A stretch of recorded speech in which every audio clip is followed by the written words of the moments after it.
SHEEEIT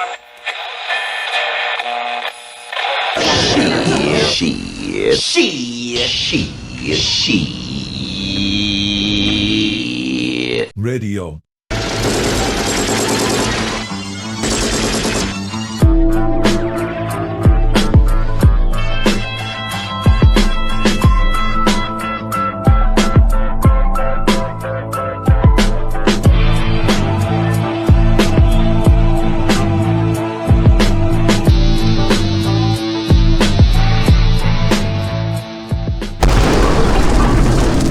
That was fucking great, man.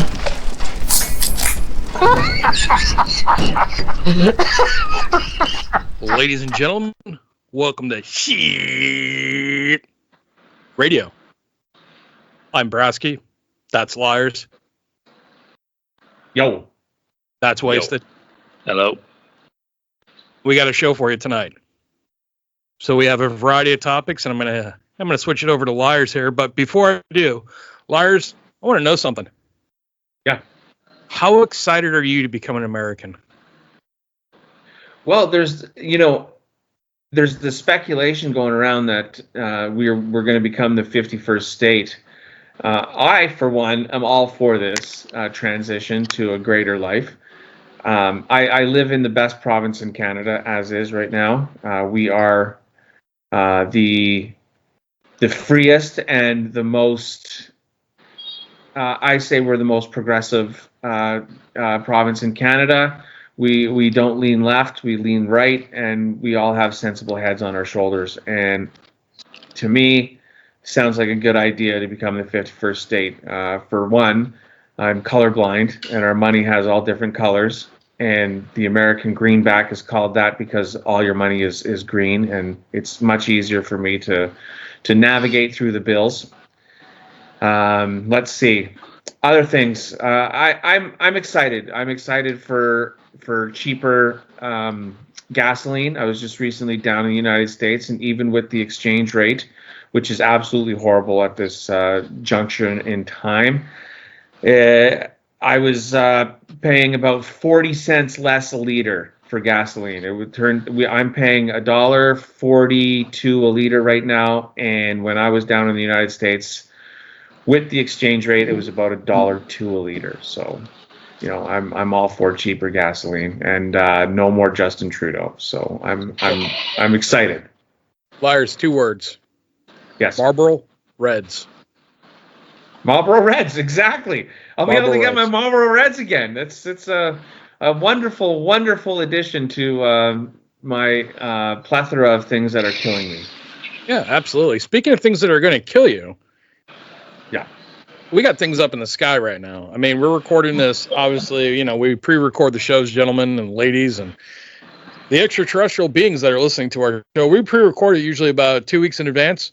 Sometimes we fall a little bit behind because of life, and sometimes the show doesn't get released on time like we like. But tonight is December 14th.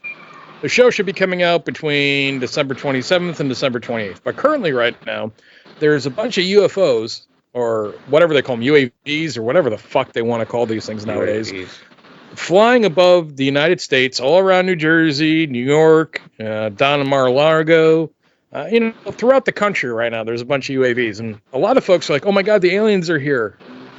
No, they're not here, folks. That's your government. Okay, listen, if you're not seeing fighter jets up in the skies right now chasing these things, you should probably ask yourself why. And when the government asks, "Hey, what's going on?" and the federal government goes, "Hey, don't worry about it. We don't know, but don't worry about it. There's nothing to worry about." You should probably go, sounds like our government's up to some things. What do you guys think? So there was a post on X, Twitter, Charlie Kirk News, so at Charlie K News. His post went on. I'm going to read his post, and then from the conspiracy subreddit, he also posted a little bit of information. So he goes on to say, "We are effed. The drones are Project Bluebeam. Look for vids of them transforming from balls of light to planes when filmed to see for yourself. The government is not investigating. They are doing this. Whatever you see in the coming days is not God." I don't know if he's misspelled that. I'm supposed to say good, but anyway. And then he posted a clip from the subreddit Conspiracy from user Kid and Play. Radar guy here. I know who is operating the drones. 25-year radar operator for a major agency here. He doesn't specify where here is, but just thought I'd let you all know what has been going on in the past few weeks. The drones are part of a military quote-unquote drill being conducted by Space Force. Everything is on a quote-unquote need-to-know basis, which is why there's so much confusion. What gets me concerned and why I tried to make this post is that something big is about to go down. I happen to know that there are additional, again, quote-unquote, full lockout drills that are scheduled to take place between now and Christmas Eve. These operations involve a full turnover of all radio/radar and aircraft communications to the military for several hours at a time. In conjunction with that, there are also scheduled satellite launches off the books, quote-unquote, which have been recurring since October. They are setting up for some kind of big show for the public very soon. CNN was even at our facility shooting a pre-roll footage for our future story. I don't know exactly what's going on, but all I know is this: get ready. Peace and safety to all of you and your families. Wasted, what do you think? Well, I think, like Charlie Kirk, when he says God, he's talking about the Project Bluebeam. The idea of Project Bluebeam was to stage the alien invasion, and that would be part of the introducing a new alien religion. So I think that's what he's referring to, or it could be, hyper normalization. It's kind of a part of this whole sort of like fake world that they're constructing, that helps them control politics, where they don't really use like ideologies or morals. They just tackle each problem with some sort of with the best answer they can find. And they seem to have been pushed. I'm just gonna interrupt you for a second. Sorry. I'm just gonna get you to log out and come back on because there's a little bit of feedback on your mic. Okay. So just log out. Okay. I'll cover this for a second here. It's the whole Don't Look Up movie that was released on not YouTube but Netflix a couple years ago, where it was the alien invasion, but it wasn't. It was all the government pulling a fast one on everybody. And, at the time when the movie came out, people were like, this is predictive programming is what they call it, is when they put something in movies or TV shows that prepares you for something that's either going to happen for real or a false flag event. So they called it predictive programming, and, it could very well be predictive programming. I'm not getting, up in Canada, maybe it's just where I am because it's on the other side of the country. I'm not getting that much info or news on it, and the only news that I am getting on it is from Twitter and X, and I'm on that new one, Blue Sky too, which is absolutely horrible. Yeah, it's horrible. It's awful. It's a love affair for the left over there, and they need a safe space. And they got their safe space. It's good for my covering sports, and I get a lot of guys that I was following on Twitter that have moved over to Blue Sky, so I went over, but I don't really enjoy it. I'm an X guy through and through, so. I like I said, I'm not really getting much info on it, so I want to know, like, Brasky, what do you know about it? Well, to add context to it, like, Charlie Kirk is not some like no-name conspiracy person. He's the founder and head of Turning Point USA, which is the organization that helped Trump get elected president this time around.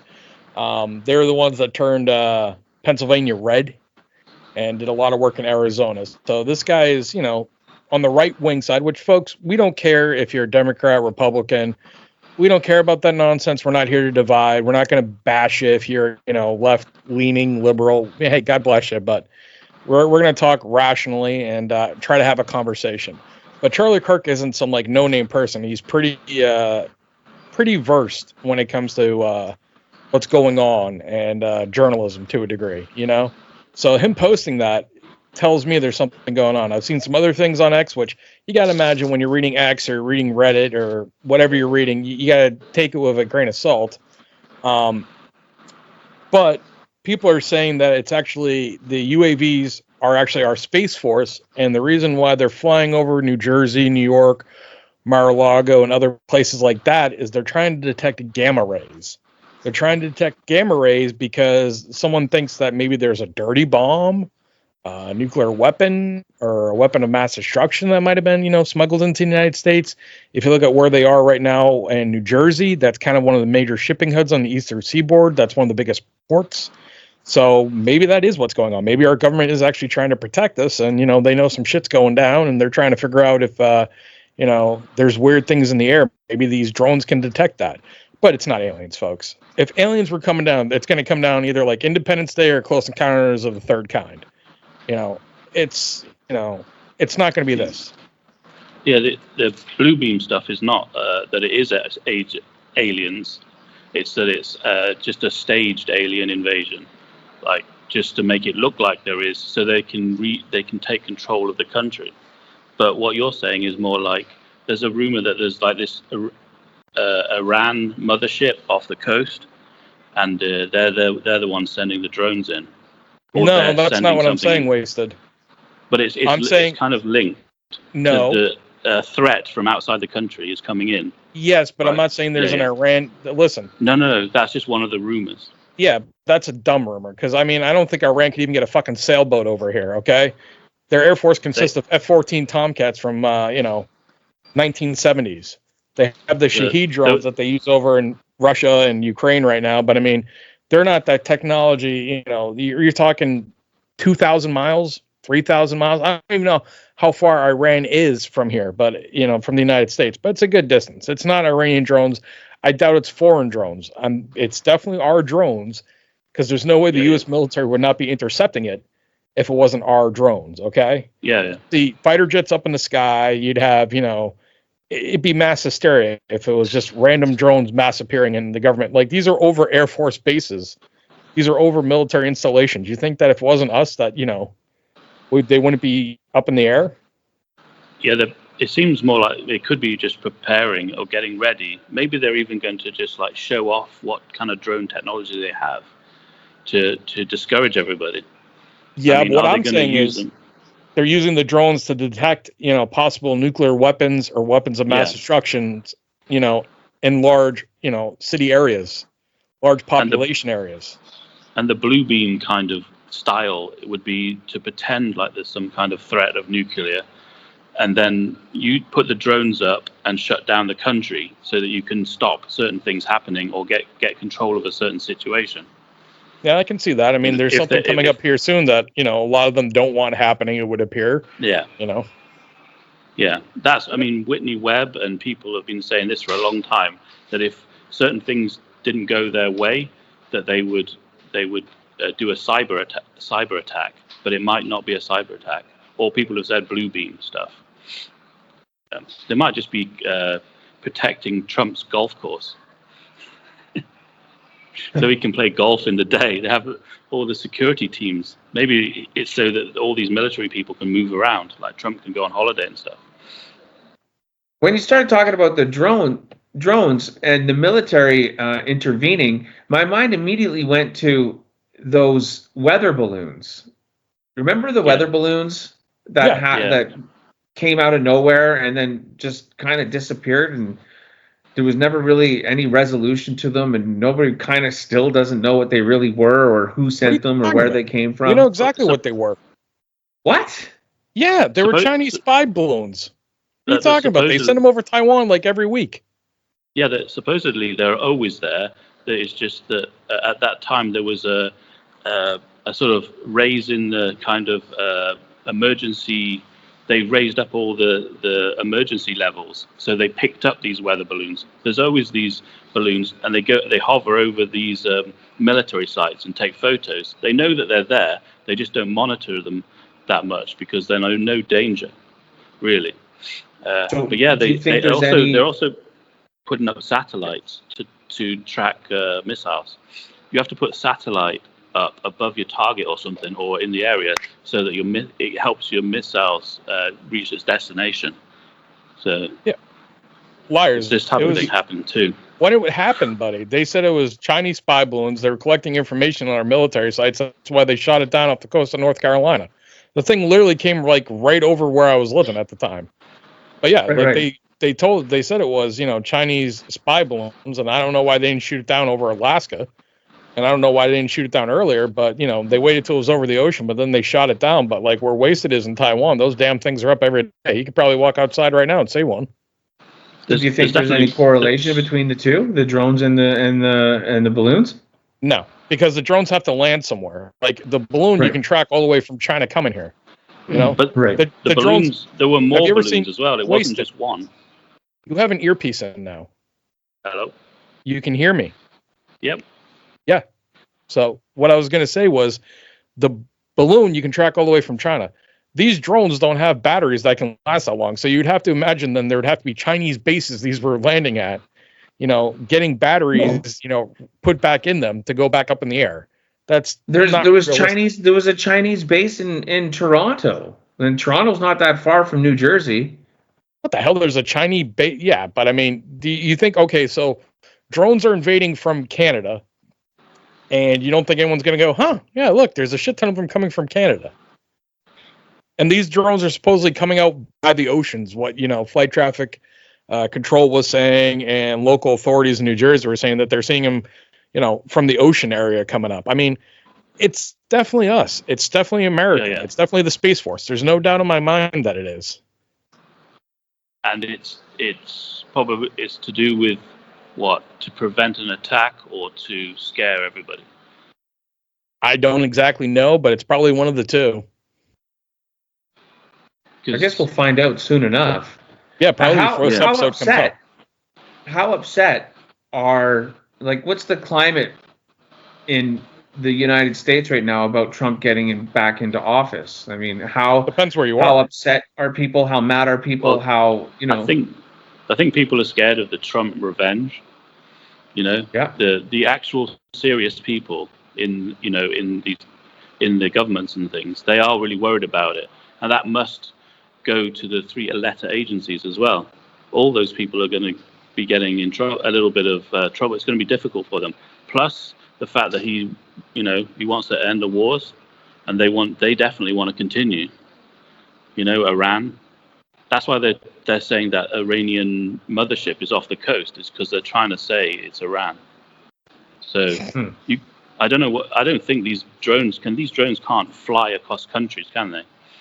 They can't cross the world. So it's must be a protective thing at least, but it could be a way to scare.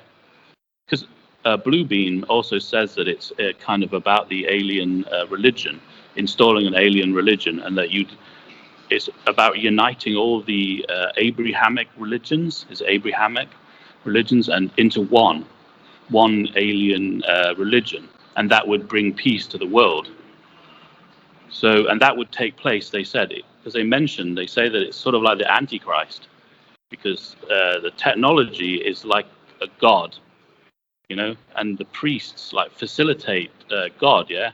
So it's like they say that it's like we or our phones are like the priests of the new alien religion, but it would take place on Christmas Day, or whenever they say Jesus was born. So that adds some sort of timeline to, if it is Bluebeam stuff, they might be trying to do that. But that would be very extreme, right? If they just shut down the internet and close everything down, and they come back online with some new version of reality.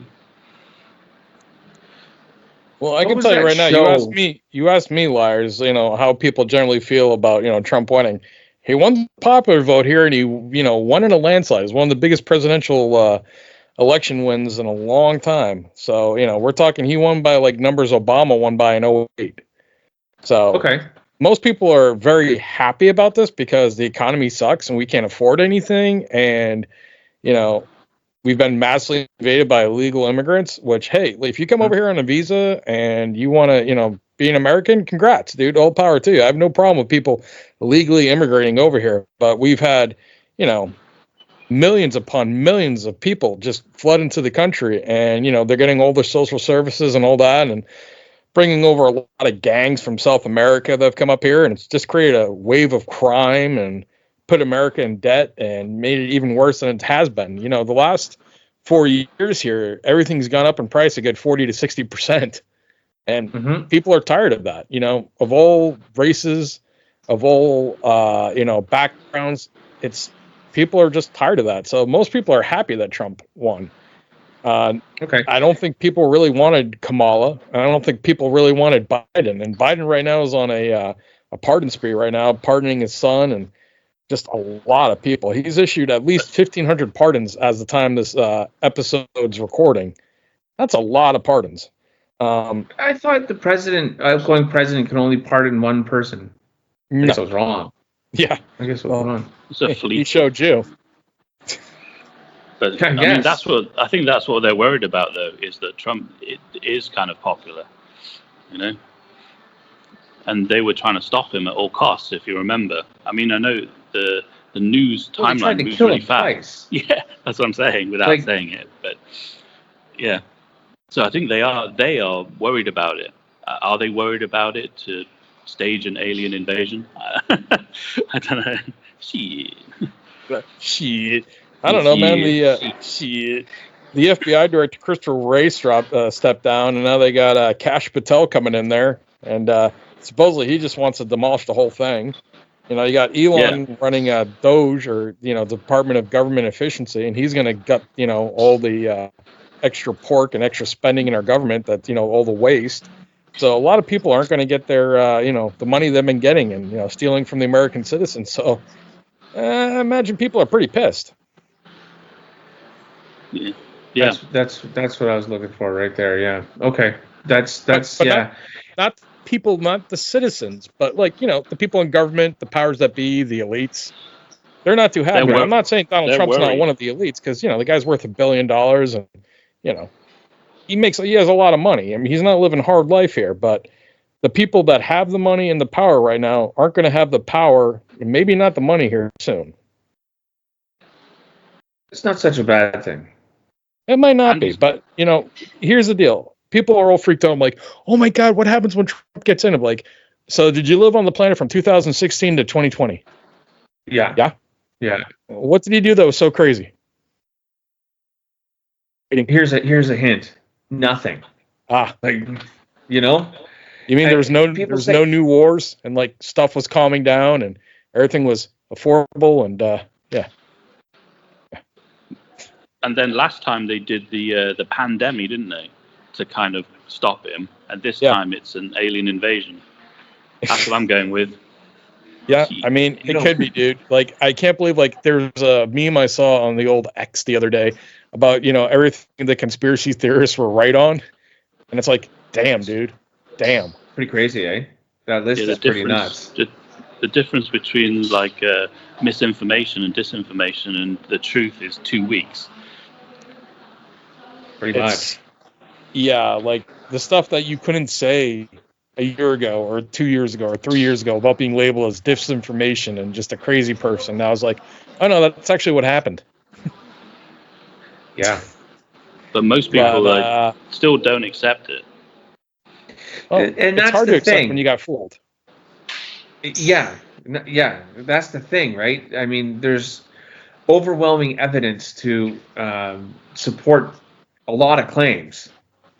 And so many people just don't want to hear it. And family members of mine don't want to hear it, I still have friends and stuff that are still going to, I don't want to say it because, I don't want to get, what's that word? Shadow banned. But, shadow ban. Yeah, so and it's like you said, Brasky, it's hard to admit when you got fooled, right? And I think a lot of people did get fooled. And I put myself into that category at the very beginning too. I got fooled as well. I mean, I smartened up about halfway through, maybe a little bit earlier, but I mean, I'll say it, I got fooled. Oh, I did too, to a degree, because it's like, why would they want to lie to us? Why would they really want to do all this? And then you're like, Oh, wait a second. It's for money and power. Yeah, I guess that makes sense. Yeah. You want to remember a world of, goodness and people being decent. And, you always want to think the best about your fellow man. And, turns out sometimes you really can't do that. And sometimes there's groups of people that, they don't want to help, they want to hurt. And that's not good. I hope everyone, no matter, what party you are, if you're a Republican, you're a Democrat, this and that, just be people. Stop being owned by titles and politics, because guess what? They're all crooked. We've told you guys this many, many times. They're all laughing at us at the end of the day. They're all sipping martinis and eating steak dinners together and going, we sure tricked them. It's all theater, folks. It's all theater. They all live in the same area of DC as well, and all their kids go to the same schools. Yeah. I mean, there's not really much difference. The uniparty is they all agree on most of the important things anyway. It's just these issues. Just imagine the people telling you that that cows farting is causing global warming are the same people that are flying private jets every day or at least once a week across the world. Imagine they're causing a little bit more of a carbon footprint than the cows farting. Yeah. Just saying, methane. As all these celebrities preach to you, just imagine how many miles Taylor Swift's airplane put on. All that jet fuel burning, and she's preaching to you about climate change, this and that. Just imagine that. Yeah, I mean, you're right. The limos and SUVs that they ride in to go to their get-togethers or to their meetings. You don't see them going in Priuses, do you? No, it's definitely airplanes. It's 40% of the carbon footprint is airplanes, not just private jets. Everybody's flights. Yeah. So when Bill Gates starts being like John Madden and going everywhere by bus, maybe then we should listen to him. If John Kerry stops wanting to fly across the world, wants to take a bus, take a boat, we'll listen to him. Until then, shut the fuck up. Yeah. Yeah. Why did John Kerry go to Antarctica? Oh, Antarctica is a secret thing that you don't. I don't know what's in Antarctica, dude, but like the older I get, the more like, what the fuck are they hiding in Antarctica? I know. Servers. There's a lot of servers in Antarctica for sure. Because servers need cold weather. Think how fast they're running. Yeah, and everyone, like, if you look at it, like Russia, China, America, we're all trying to like put our military assets now up in the North Pole and all in the Arctic. It's like, And then there's always these like tons of science missions down in Antarctica. And then like if you look at history, I remember back when we were kids, like, listen, the ozone layer is going to be gone. Like for me, it was the early 90s. Like, listen, kids, Captain Planet's here to say, you got to save the planet, buddy. The ozone layer, when you guys are older, you're all going to be dead. Now the ozone layer's like, oh, no, that's good. Back in the 70s, it was, oh, guys, listen, all the polar ice caps, back in the 70s, it was, you guys are all going to be, we're going to be in an ice age. And then I think it was the 80s where it's like all the polar ice caps, 2000, where all the polar ice caps are going to be gone in 10 years. Don't forget acid rain during the 80s. Yeah. The acid rain scare. It's going to rain down and burn your skin. Yeah, and everybody was saying that, everywhere's going to be flooding. They all bought beachfront properties in the Hamptons. In Miami. Yeah. So I don't know if they think it's actually going to happen within the next 10 years. I mean, it will happen eventually. Liarz, you might want to edit it in the beginning of the episode to let folks know we do have timestamps. So if you guys didn't want to hear this political talk, you don't want. The world right now is full of politics everywhere you go, on TV, on your phone, people you work with, your family. We have timestamps on the episode, so you can always skip ahead. We'll probably edit in that, hey, we got timestamps, We'll find a sneaky little place to do that. So we'll move on from this topic and go on to another topic. And this topic's fun. We're going to talk about DieHard. Liarz, DieHard. You got that information in front of you about, one of the most crucial pieces of DieHard, an item that really explains the movie. So the age-old question, is Die Hard a Christmas movie? We always ask that. Some people say it is a Christmas movie because it's based at Christmas and yada yada. Other peoples will counter that argument by saying that It is not a Christmas movie. It's just a movie that takes place during Christmas because it doesn't embody the true spirit of Christmas, like A Miracle on 34th Street or something of that. It's a Wonderful Life is the greatest Christmas movie of all time. It's a wonderful, exactly. So we're going back to Twitter, X, again, from Dr. Taylor Marshall. His tag is at Taylor R. Marshall. And I think he puts this argument to rest. It's a very well thought out synopsis of a particular item in the movie. And I'll go into detail about his tweet here right now. It's, do you know the wife's Rolex in Die Hard is the most important symbol in the film? She receives the Rolex as recognition for her corporate work away from her husband. Her cocaine boss tells her to flaunt the Rolex to her husband, the cop. She won't because she's embarrassed by it. She's redeemable.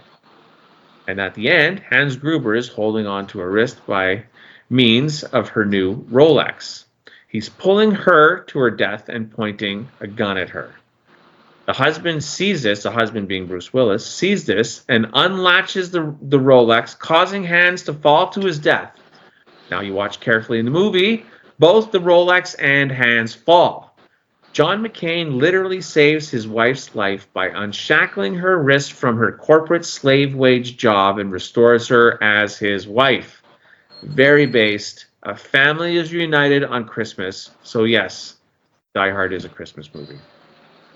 I mean, it was always a Christmas movie to me because it opens up with It's Christmas Time in Hollis, Queens, Ma's Kickin' Chicken and Collard Greens, by the great Run DMC, by Argo, my man, bringing in John McClane from the airport to Nakatomi Plaza. It ends with Christmas music. But after you telling us that story and that great in-depth, insightful piece by that gentleman, I have to agree. It's perfect. It sums it up so nicely. Shout out to Dr. Taylor Marshall. Yeah, buddy. Wasted, you're a film aficionado here. Yeah, I think you covered it, everything. I mean, he basically lights up all the bad guys like a Christmas tree.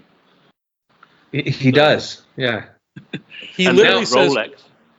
Ho, ho, ho, now I have a machine gun. Yippee-ki-yay. I think we're 10 minutes into the show, so we can swear, right? Oh, absolutely. I mean, I swore within the first 30 seconds.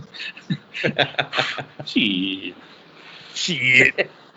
I mean, trust me, with us, pretty much exposing hypocrites today and bringing up Project Bluebeam, this is not going to be one that YouTube's like, boy, let's push this show for views. This one's going to be for you, our loyal listener, our subscriber, the people who listen to us as we rant and ramble on. Rolexes are really great. One of the best watches.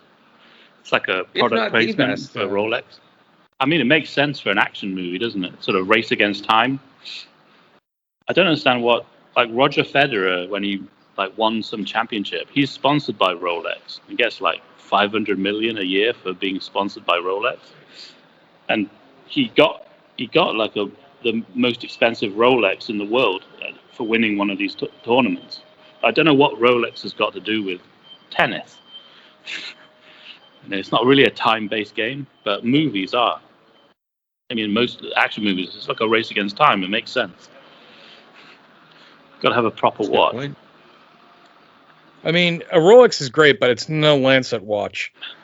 A Lancet watch is the kind of watch they'd shove up your ass in Vietnam to make sure it got home to your buddy's son. What was that story about there's this $2 million watch? One of the richest, most expensive watches in the world.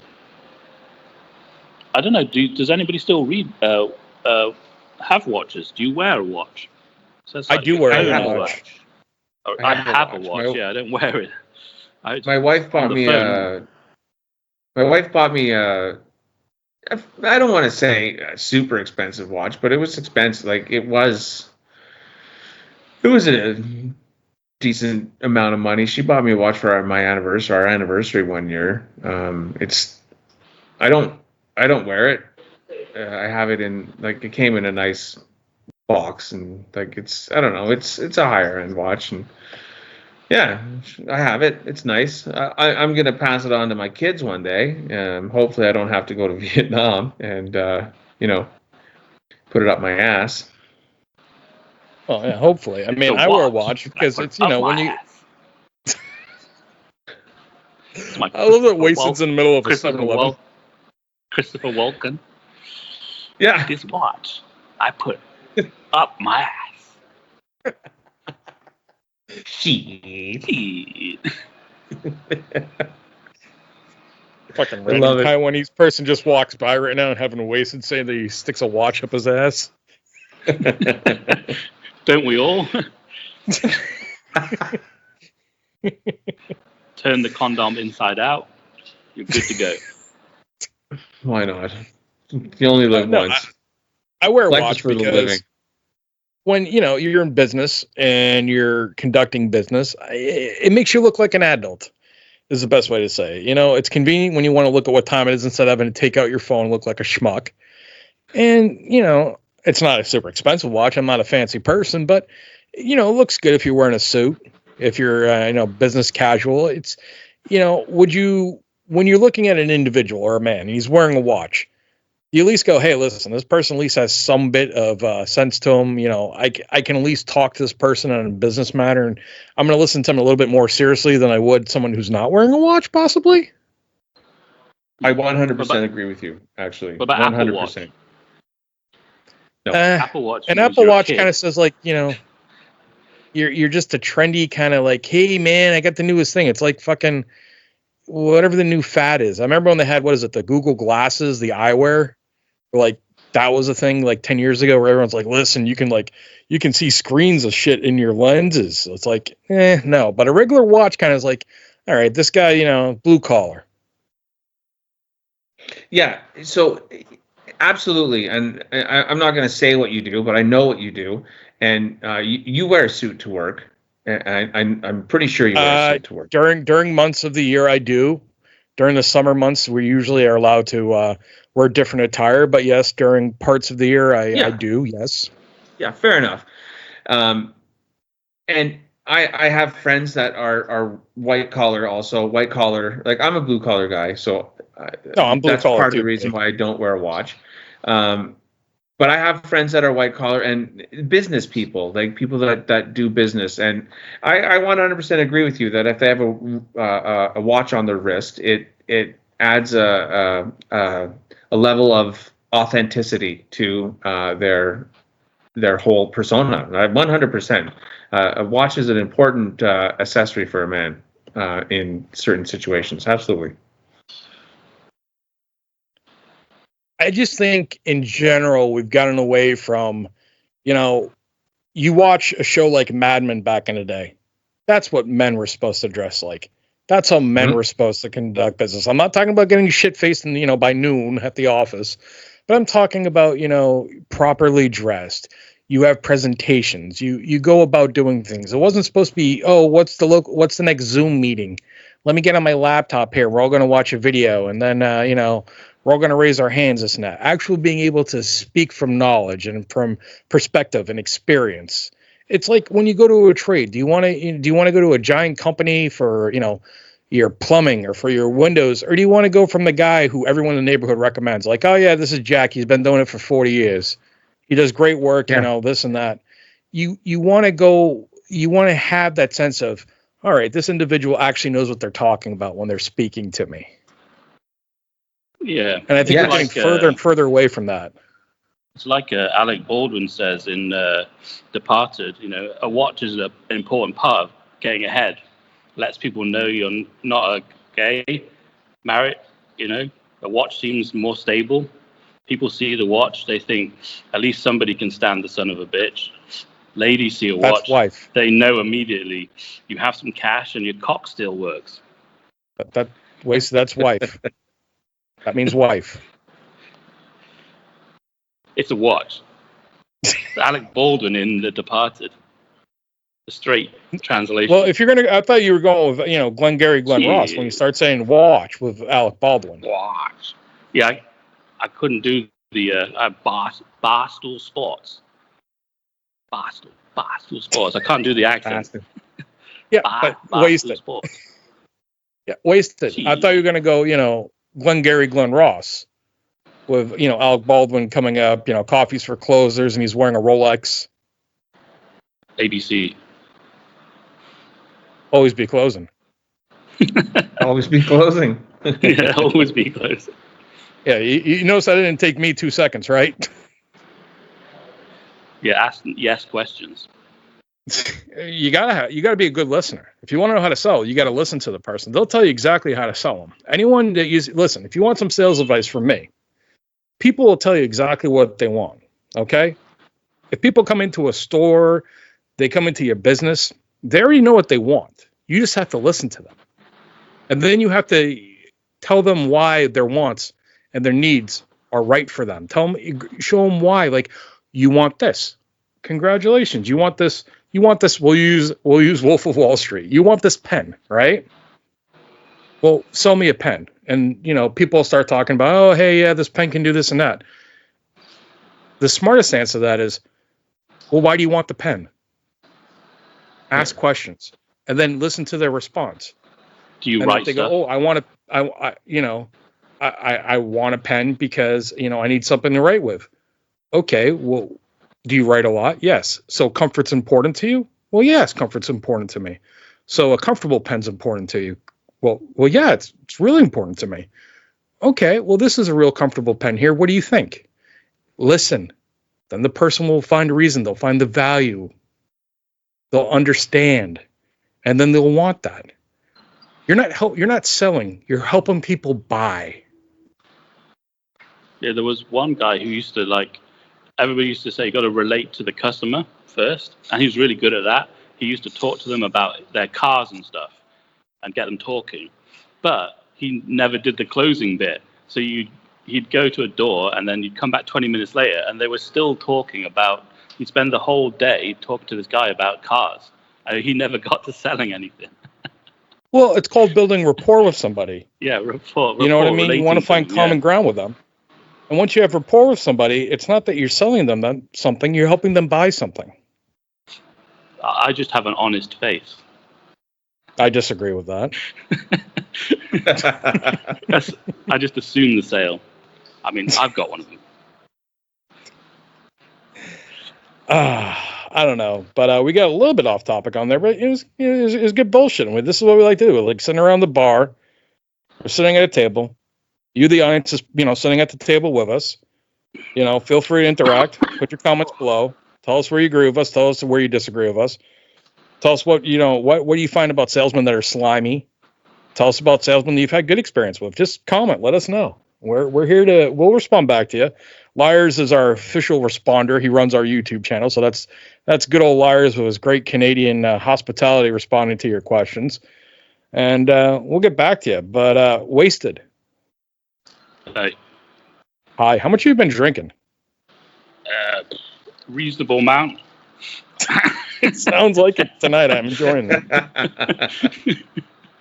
Now, I'm going to go pardon myself real quick. So you gentlemen talk amongst yourself for just a matter of moments because I got to take a piss. So I will be right back. You gentlemen keep the party going.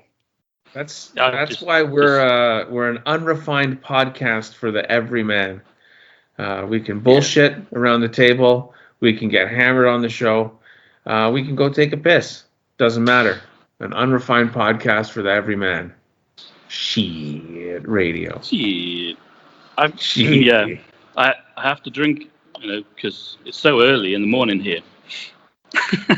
the hangover from last night, to get rid of it so that I sound almost coherent. I have to have a beer or two, or I get a 6-pack and try to finish it. Do you ever put tomato juice or clamato juice in your beer? No, I put salt. I put salt in salt, yeah. Salt in cheap beer. There's no point in buying expensive beer like Heineken or something. It tastes bad anyway. But if you buy cheap beer and like sprinkle salt in it. It also helps you, like, if you're feeling you've got nausea, it can help you get the first beer down. A little bit of salt. That just gives it more foam wasted. And if you put lemon and salt, beer and tequila mix.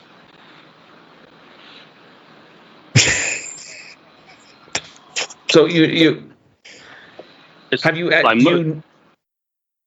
do you know of the, like, you must know, like, people put tomato juice in their beer in, like, for the hair of the dog the next morning.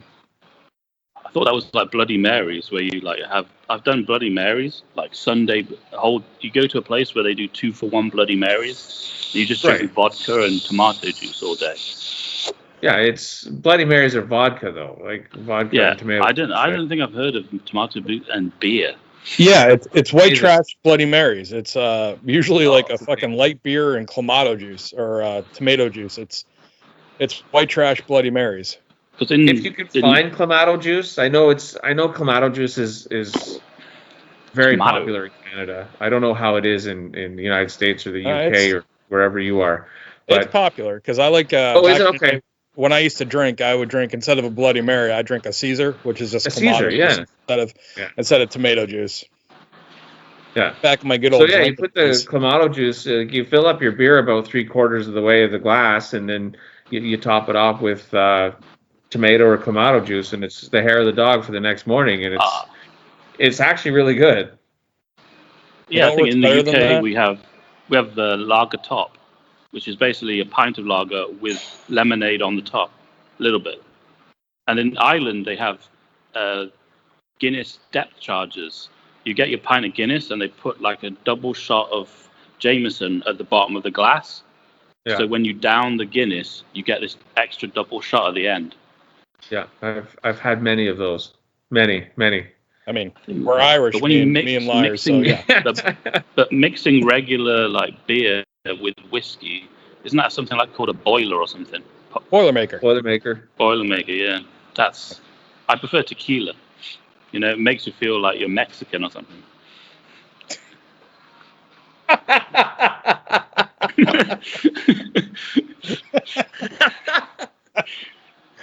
Just going on an island and drinking beer with tequila.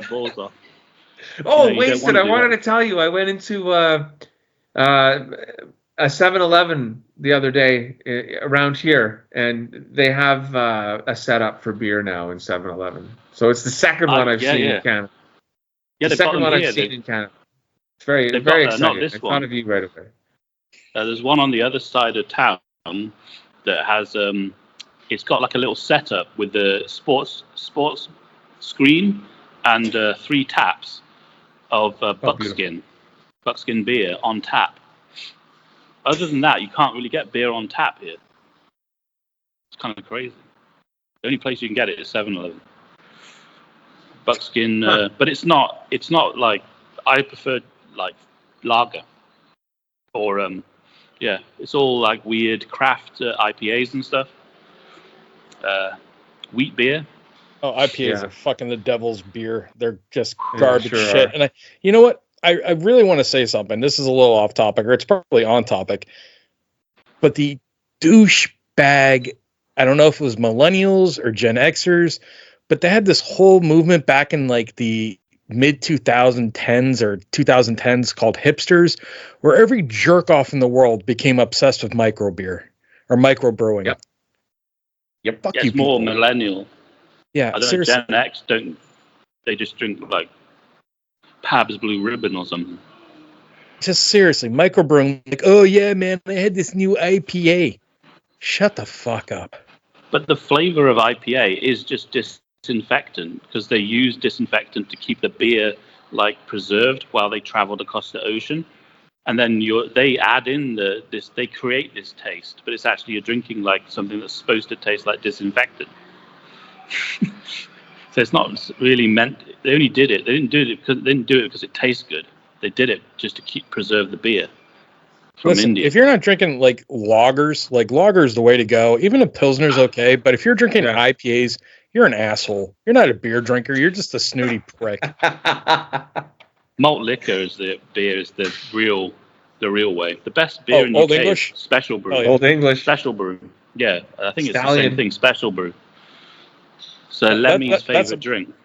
That's a passage of manhood right there. When you're broke and you first start drinking, and you're legal age, of course, and you go buy yourself 240s of freaking Old English. And you start chugging those on a hot summer day, and then what happens afterwards? The hangover and the puking afterwards. Oh yeah, that's a passage of manhood right there. Ugh, fucking malt liquor. McEwen Special Export or something. I think it's because it's 9%. It's always like a higher alcohol. Special Brew is something like 9%. So it's basically 500 milliliter can. It's like a bottle of wine. So you drink 4 cans in an hour. You drink 4 bottles of wine in an hour, basically. Do you guys have these? A lot of wine. There's these new things right now where it's like hard seltzers. Like all these douchebags now are drinking hard seltzers, which it's like, I get if you're like Kenny Loggins and, you're like living the yacht rock lifestyle, maybe. But to me, like hard seltzers, that just seems like something that old people would drink from like the 80s. It sounds like such a yuppie drink that like people did you go play racquetball afterwards? I think it's like, it's keto, isn't it? Bartles and James. Some sort of like low carb diet drink. Yeah, you're just bourbon's keto too. Yeah, Scotch. But it's got sugar in it, man. Crank. Scotch and speed. That'll keep you. Yeah, don't listen, dude. I don't listen to anyone anymore about anything health-wise because everything we've been told is a fucking lie. Everything. Like I remember when I was a kid, it's like, listen, you eat too many eggs, you're gonna fucking die of a heart attack. Yep. Eggs are the devil's food. Now everyone's like, oh no, it turns out eggs are the best source of protein and actually the healthiest thing for you to eat. I can't remember them saying that Frosted Flakes were good, but I used to put like sugar on Frosties. But Wasted, you're still alive. Like, look at that right now. Yeah. Yep. There's people that eat vegetarian diets and they get like fucking weird cancers or fucking die of like heart attacks. And they've been eating nothing but like, oh, I was on the Mediterranean diet, or I was on keto, or I was on the South Beach diet, and I ate all this healthy shit. Meanwhile, Wasted's eating nothing but fucking convenience store hamburgers, hot dogs, alcohol. 7-Eleven sushi. Yeah, 7-Eleven sushi. Take your life in your hands. Yeah, and Wasted's still kicking. I've been eating a lot of egg noodles. And instant noodles, instant ramen. Like Sin Cup, this really spicy Korean instant noodle. That basically, as soon as you eat it, it like cleans out your system. You're like diarrheaing in the toilet like 2 minutes later. One thing I want to find out, and this is always I found perplexing. If you guys ever looked at like studies of like, oh, these people from these countries live the longest, and for some reason, like America, we're not anywhere near the top of it. But like the countries that live the longest are all like these Asian countries, and every one of these Asian countries they smoke like fucking chimneys. Yeah, but that lowers your cholesterol. Smoking. Yeah, I'm starting to really go, huh? But they also eat, all those Asian countries, they eat kimchi, and they eat those green beans that you pop out, in the Japanese restaurant. That has a lot of like fiber. Edamame. And it's all about their what's it called? Microbiota, the lining of your stomach. All the bad food that we eat, like it destroys your stomach lining, which puts you out of balance, so that you're always bloated, and that cycle keeps going. But in Asia, they eat a lot of kimchi. It's probiotics, pre and probiotic stuff. That's all the natural fermented. If you just eat loads of kimchi, and you eat rice and vegetables, then your gut will stay stable. I'll tell you this right now. Your buddy Brasky, he's on the heavier side. I need to lose some fucking weight. I've been dealing with a lot of stressful shit in my life in the last few years here. But I had to see my doctor last year and get a surgery done on my old tuchus area. And he's like, listen, buddy, you need to take probiotics and take fucking Metamucil fiber every day. You'll be fine. So I started doing that. And I got my labs done at my doctor's office not too long ago. I have perfect cholesterol. like fucking perfect cholesterol. Like that doesn't make any sense. My A1C, which is like what you have for diabetes, and I still drink regular Coke, is like fucking completely normal. Like either you get fucked genetically, or it's got to be like you're not getting enough fiber and probiotics in your system. Because all my labs and shit came back. It's like, no, fatty, you're good.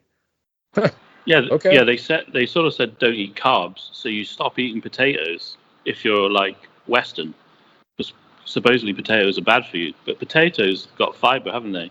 And they help your digestive system. If you take them out and you're trying to do some crazy, like people on keto are like 20% more likely to have heart attacks in the morning. Yeah, like it's weird. It's like you look at Bobby Kennedy Jr., okay? He's going to be our new person, like our health czar here in America, and I think it's fucking great. He's already told Coca-Cola, listen, assholes, no more high fructose corn syrup. You're going back to regular sugar. Like, Classic hey. Coke. Yeah, classic Coke. I think you can only get classic Coke now coming from Mexico. Supposedly they have some left over. And when I was in China, they still have Coke cans with the original ring pull, that comes off the can. So a Coke, I think that was classic Coke, in some warehouse somewhere in China. They've just got a big pile of old classic Cokes. Fucking A, man. Just tastes like I don't know if it's the pollution, but it just tastes like a Coke tastes amazing in China. Whereas when you come like to the West or something, original Coke, it just tastes like, like Soda Stream Coke. Yeah. It's like some cheap cola with no bubbles, and it tastes like grass or some sort of syrup. But yeah, if we go back to classic Coke, that would be worth,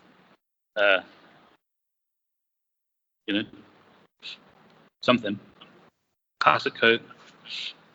I just want to get back to the normal shit, like how we used to actually have food back when I was a kid before everything got fucked up.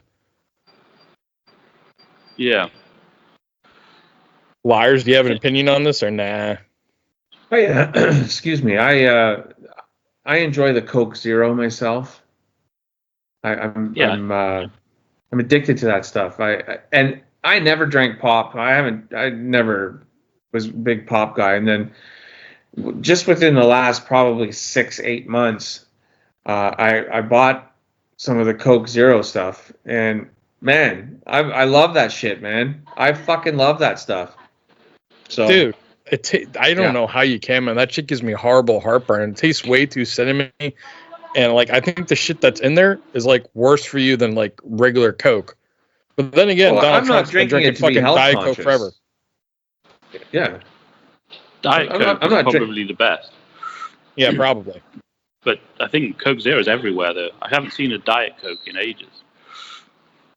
With the white can, the sort of stuff Marilyn Manson drinks in interviews. I don't know that we had a flat of Coke Classic at my house. We had some friends over for a party, so we bought a bunch of pop. So we had some cans of Coke Classic, and we had some cans of Coke Zero. Now I had a Coke Classic because I was like, man, I'm really digging this Coke Zero shit, so I'm gonna try a Coke, right? It was really sweet. I found it really sweet. I think that's why I like the Coke Zero. It's not quite as sweet as the classic Coke. Yeah, you don't have to deal with the sugar spike with Coke. Coke Zero still kind of destroys your stomach lining because the acidity and the aspartame, the artificial flavors, not that good. But the Coke has real sugar in it, so it spikes your blood sugar, and then you have a crash. Right. I don't think Coke Zero does that. Like no. Coffee just makes you shake. I just drank a shit ton of coffee, and I'm drinking a Coke right now, and I feel fucking fine. I mean, I don't know about you fags, but I got some tolerance. But is it original Coke? Oh, you're goddamn right, it's original Coke. I'm not, here's the deal. If I'm gonna fucking go, I'm gonna go drinking the good shit, because I don't know where the fucking world's heading to right now with all the political unrest and fucking, crazy diseases. I saw on the fucking news that some like crazy deadly viruses escaped out of a fucking lab in Australia. You got fucking either Space Force drones or aliens flying over the United States right now. Russia's fucking dropping ICBMs without nuclear payloads in Ukraine. I mean, fuck this. I'm drinking regular Coke. I mean, here's the deal, folks. Enjoy the time you got on the planet. Try to eat healthy and live healthy, but at the same time, you got to reward yourself. You can't be perfect. That's what the head of the fast food industry said. That guy, was it J.P. Smucker? He said that Robert RFK is talking about all these regulations on the food industry, but he says that Americans aren't going to give up their snacking. He's pretty. Well, you could just make the shit with like normal stuff. Like if you use normal ingredients like regular flour and regular sugar and regular wheat and regular corn, it wouldn't be bad. It's because they put all these fucking fake oils in there, these vegetables and canola oils and all this super processed shit. If you take the processing out of the food, it's going to be fine. Like he's talking about sugar and salt. He's talking about Uncrustables and Twinkies, right? Smucker is talking about Twinkies. I think it's all the new shit they put in Twinkies, because the shit you get over in Europe's not the same stuff available here in America. Like, right. That's the same with everything, way healthier. Isn't it? Even pasta tastes different in Europe. If you go to Italy, the pasta doesn't make you feel tired for some reason. You can eat pasta. It might be the climate though. No, it's because it's loaded with so much shit over here, where over in Europe they have laws and their governments say, no, you can't put the stuff in here. It's like gluten. Like the cheap pasta I buy is normally like full gluten. It's like rubbery pasta. But if you pay for a more expensive pasta, like, I don't know, I just don't buy any organic food. I just think that can't be the way forward. Because there's nothing organic, dude. Like I've said this on the show before. You think the trucks that they're getting loaded into, the sprayers that they're getting loaded into, there's nothing called wind. You don't think the shit that's non-organic is not grown next to the things that are organic? You know what I mean? Yeah. But have you seen an organic carrot? It doesn't have the girth or the size of a GMO carrot. The carrot, like a regular carrot, like Bugs Bunny eats, is like grey, isn't it? Those carrots in the supermarket, they're as big as like Lexington Steele's dick, and they're like bright radioactive orange. Who's Lexington Steele? He's a porn star. He's a porn star. I like that you remember male porn stars. I mean, I can remember like a few from back in the day, like just of like stories and urban legends. You'd remember him if you saw him. Yeah, he's a man of color, and he's very well endowed. It's why, like, Diddy's going to jail, Bart, they said you was hung, and Dave's was right. Fuck. Speaking of movies, I watched a great documentary on Netflix, and I know, Liarz, you love documentaries, and Wasted, you actually watched it on my recommendation. How to Rob a Bank. What a fucking documentary. Yeah. Almost like a movie, yeah. They had all the act out scenes. That obviously was, it was like a movie. Now that wasn't. Liarz hasn't seen it, but Liarz is our best at like reading descriptions and kind of like informing the audience, really, of what the topic is about. Right. I'm more better of directing the bullshit, so I'm going to transfer over to Liarz here. But one thing I will say is, this dude definitely watched Point Break a few fucking times before he made decisions about where he was going in his life. I'm going, this is the way I'm going. It was one of his it was one of his motives for starting to rob banks, is because he watched Point Break. That was determined. At least that's what on his. I'm reading from his Wikipedia page. The gentleman's name is William Scott Scurlock. Was nicknamed the Hollywood Bandit, or just simply Hollywood. He robbed banks in Seattle during the 1990s, but he used like Hollywood quality makeup in the banks to disguise himself. And so he's actually credited with robbing 19 banks and making out with around $2.5 million during the 90s, which is equivalent to about $4 million today. He took his own life after his last bank robbery. It kind of didn't go very well, and his two accomplices both got shot. and they were both sentenced to 21 years in prison. He got away, was hanging out in somebody's backyard in their camper van, and when the police found him, he used the gun that he used in the bank robbers to shoot himself. So, but he's got a crazy backstory, man. He grew up in Maryland, moved to Hawaii, went to the University of Hawaii his roommate went to University of Hawaii on a pole vault scholarship. He enrolled to become a doctor, and he was excelling in chemistry, and he decided to go into the chemistry lab after hours, and he started making methamphetamines. The school caught on, and he was kicked out of school. He only had one credit left to becoming a doctor, and then he went on this. He noticed that there was a lot of money to be made in making meth and selling meth, so he continued to making meth, and he became a meth dealer, and he bought this property, and it was this massive property that he had this commune on, and all these people were living there with him, and he referred to his friends as his tribe, and they would do almost anything for him.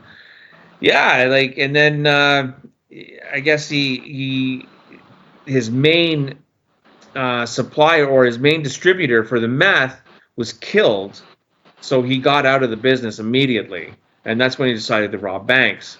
And he called up an old friend of his, and he said, the guy basically figured that he owed him a favor because he was part of his tribe, and the guy was struggling for money, and this Skurlock guy helped him out to help his family out, so he basically obliged to go and rob the bank. And yeah, they did 19 banks, and yeah, man, like it's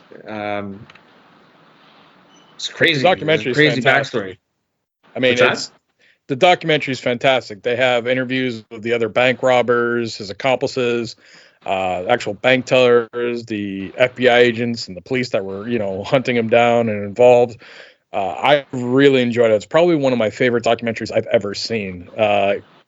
Big props to Netflix on this. Very, very enjoyable. It's on Netflix, folks. How to Rob a Bank. I strongly encourage you to watch it. Wasted, I had you watch it, or I asked you to watch it, and you said you did the other day.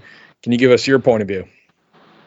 Yeah, well, the two things that I was thinking about was the how easy was it to rob banks in the 90s, because they just couldn't catch him because there's no surveillance of the streets. There's that part of it, and there's also the type of guy he was, like the tree house that he built, and like all these guys, they seem to start out, they're like really like high level, like genius guys who like drop out of the system, but they always start they always start making drugs. Yeah. So I watched another documentary called Bank Robbers, The Last Great Heist or something. It was in Argentina, Rio or something. And the difference, the same guy, the same kind of guy, a very, very intelligent guy who sold drugs or mushrooms or something to make money, and then he started robbing banks. And he was also kind of like a genius guy, but he was more like into arts and stuff. So he had this avant-garde kind of technique or thought process, and he was saying it's all about art. You've got to think around the police and stuff to do these bank robbers. But yeah, these type of guys are like geniuses. They shouldn't be doing like robbing banks. They should be doing like becoming doctors or something.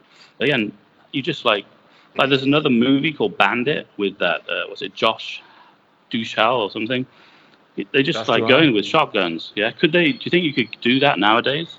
Just go into a bank, even if you get out the front door? Because in the bank robbers movie in Rio, they solved that problem, because this was done in 2006. They solved that problem by their genius plan was they dug a tunnel under the bank as an escape route, so that they wouldn't go onto the road.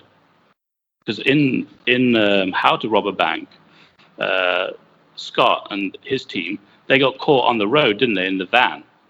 But these guys tunneled down under the bank. So they went in the front door and escaped into the like sewers, and escaped like Ninja Turtles on dinghies with the money. And they took like $2 million in one go. But it's like, yeah, I just think nowadays, like that movie Bandit, he was just burning around Canada, knocking off 3 or 4 banks a day just for small change. Same kind of thing. Go in wearing a weird disguise, point the gun at the cashier. But nowadays, I mean, once you hit the road, the surveillance cameras, like the CEO guy recently, the healthcare guy, they tracked him through the park everywhere, didn't they? So nowadays you can't do that, and just you almost have to like get a helicopter out of there. How could you pull it off these days? Just go into a bank with a gun? I don't know about going to a bank with a gun nowadays. How much money do banks actually have, though? I mean, that's a question nowadays too, since everything's so digital. But you got to look back in the day, like when you watch this movie or this documentary, you haven't seen it yet, Liarz. They were using walkie-talkies. Like these guys were really smart. They were stationed out. They had police band going on, so the police scanner going. So they knew when the police were en route and when they were coming, and they had walkie-talkies to communicate. Like, hey, yep, cops are en route. Let's go. You got to get out of there. Get out now. So that's a big difference when you can tell someone, hey, get out of the bank now. The cops are 2 minutes out. That's something that realistically nowadays, I mean, I guess you could still do, but I think the police would easily be able to either intercept or figure it out with all the cameras and all the mass surveillance and the fact they can track cell phones. Back then, you didn't have people at the bank with cell phones.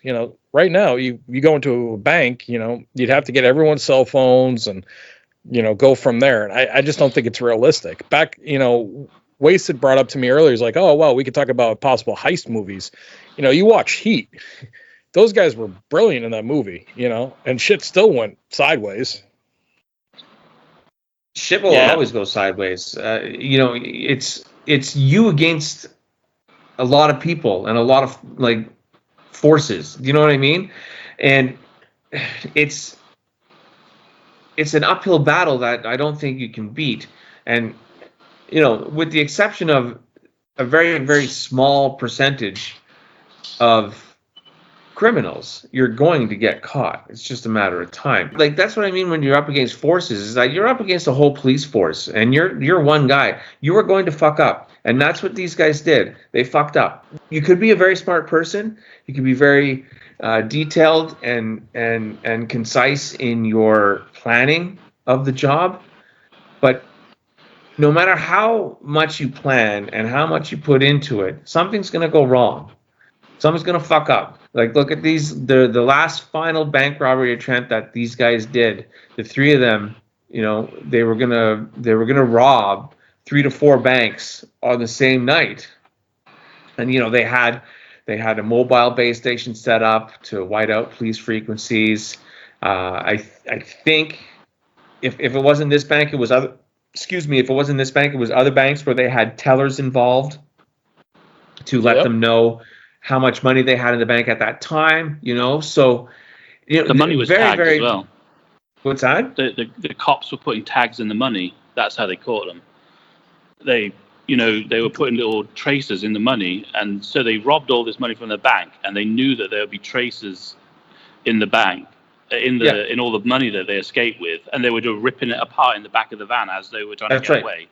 And they may be but they were getting followed, And also when one of the guys who got shot basically gave up Scott Surratt's name. So, did he? When he was under, he was in hospital dying or bleeding or on painkillers or something. He kind of gave his name away anyway. So I don't think he died. I think both of them survived because I was reading more down on it. They both got sentenced to 21 years in prison. Myers, the one guy was. What's that? When I saw 21 years, I'm like, is it really worth it? They're taking down like 200K. It's only like money. Like 21 years in jail is like, jail is really, really bad. They don't ever seem to jail. They never seem to think that. No, but I don't know. It's just so much worse. Well, when I look at when I see what the conditions are in jails and all the shanking and all that sort of stuff. 20 years, it's not worth. They never seem to talk about that in those documentaries at the beginning. The guys just seem to be like adventurers, or adrenaline junkies. They don't seem to know how bad it is in like jail. I guess I guess that's why Skurlock killed himself. He didn't want to go to jail. Yeah. Or he wanted to be there's free, rumors didn't he? also that he killed himself because that's what Bodie did in Point Break. And that was, like I said at the beginning of this segment, that was one of his inspirations for starting to rob banks, was Bodie in Point Break. So, I don't know if what is it, fiction is truth, but whatever. Well, in the documentary, he was like kind of losing his mind towards the end. Like he was just like Bodie. Point Break. Just like Bodie, yeah. Yeah, he was saying that when he looks in the mirror, he doesn't know who he is there anymore. And he was also kind of wanting to get caught because he's doing like, the last job was 3 banks. You know what I mean? Yeah. It's like going crazy. They could have walked away. Look at it this way, Liarz. Yeah. You've seen the Trailer Park Boys, right? Of course. Okay. How many of their don't they always end up after their great plan and schemes and whatever they're doing? Don't they always end up in jail? Always. Yeah, and always. They like it.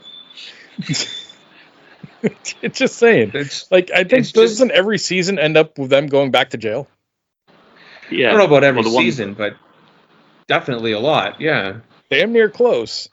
But they were definitely they were still running scams from inside prison. To remember. Yeah. And I definitely remember them like just sitting there going, jail, we have like Taco Tuesdays. Jail's nothing. Jail's fun. But I don't think it is. But I think petty crime, a few months, or a year, maybe you could do it. But I couldn't do 20 years, and you can't fart. Otherwise, somebody like cuts you with a razor blade or something. You're not allowed to fart in prison. Some Hispanic guy will like slash your throat because you farted. Fuck that shit. What? That's what I've been watching a lot of prison like documentaries. What it's like in prison. You're not allowed to fart in front of people. It's like a critical crime. If you like beat off, you have to do it towards the wall or something. And you can't disrespect anybody. There's all these factions. You can't just go in and go, I'm wasted. Everybody likes me. You know what I mean? You have to choose neo-Nazis or these guys, and then. It's prison. It's not supposed to be a cakewalk. I mean, it's supposed to be difficult. I watched this movie called Felon with Stephen Dorff. It probably went straight to DVD or something. The first. With Stephen Dorff, I'm not surprised.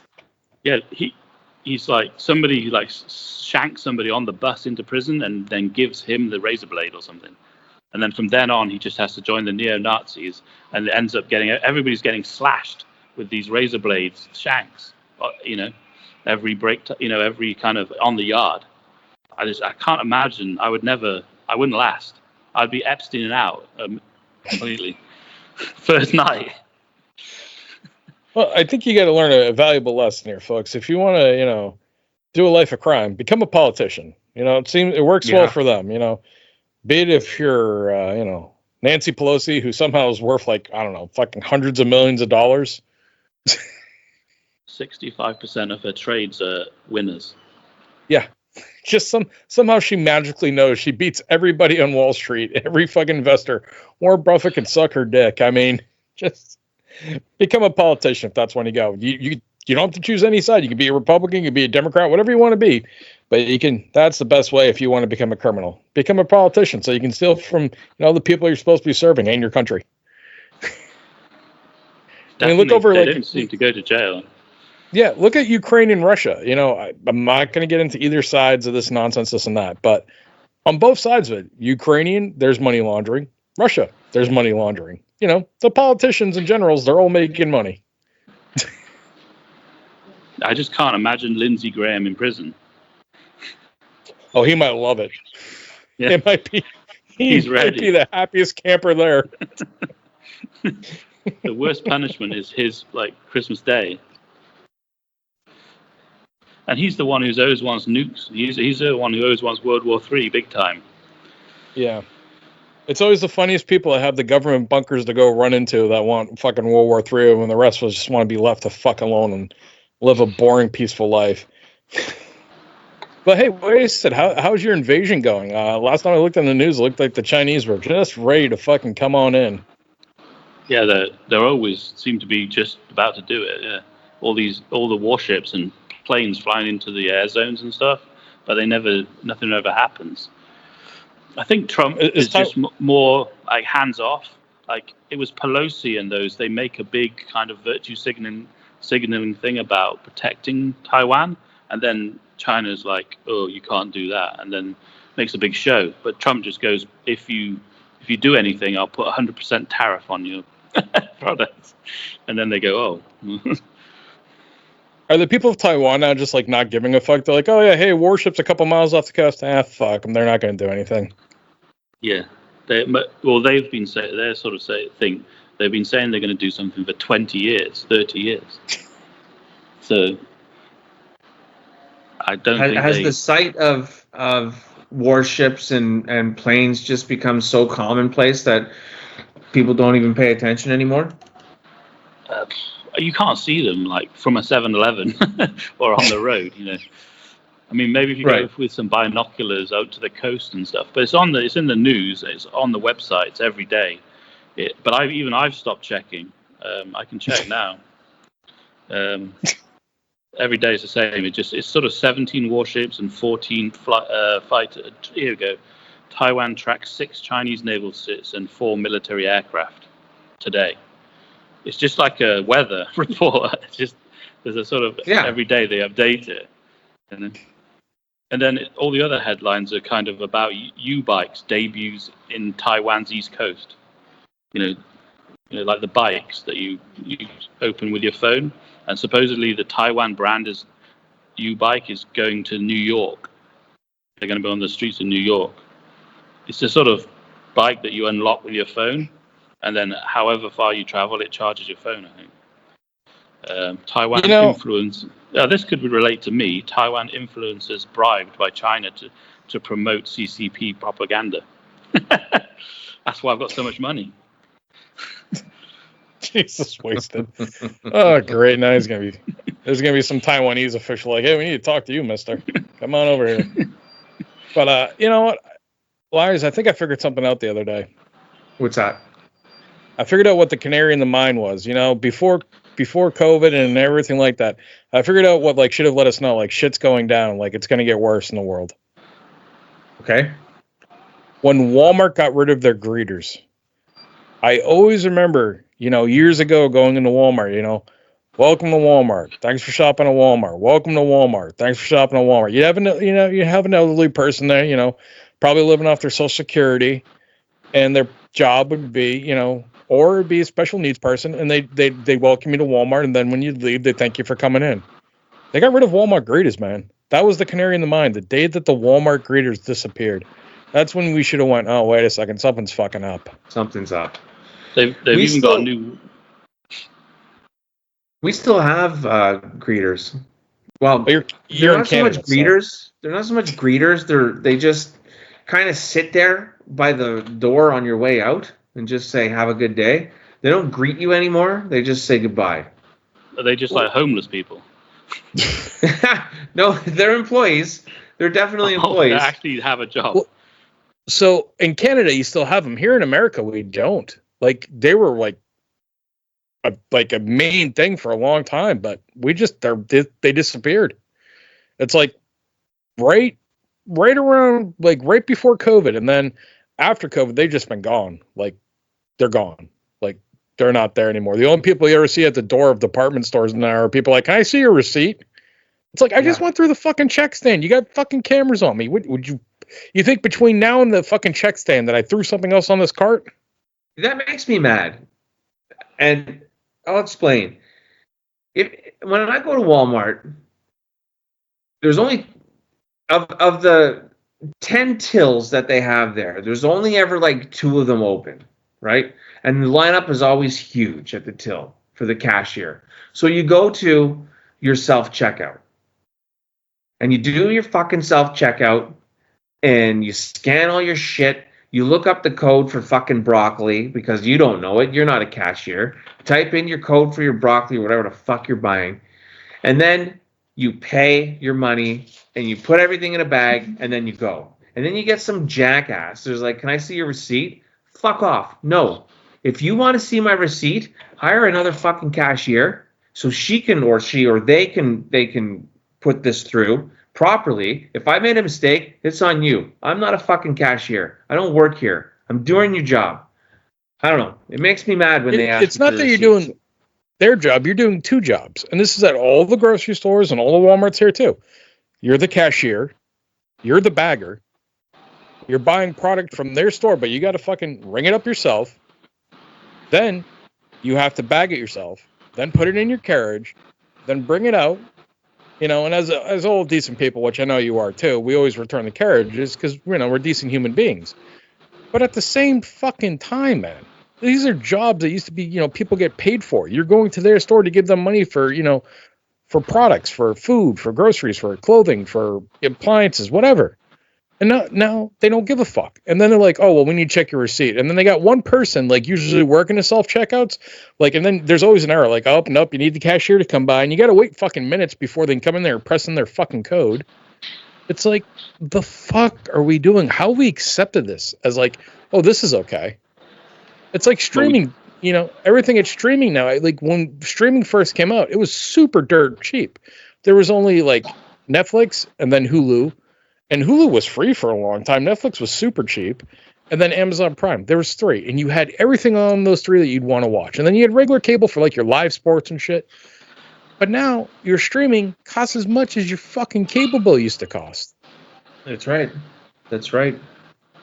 Like, and they're fucking us everywhere we go now. Like, there's no way not to get fucked by these people. I know. And every streaming service has like one show that you want to watch, so you're like, should I get that? And it was the whole part of the whole cord cutting phenomenon back in a few years ago, and it was great. And now all these companies realize that all these people are doing cord cutting, and everybody has their own streaming service now, and it's too many, man.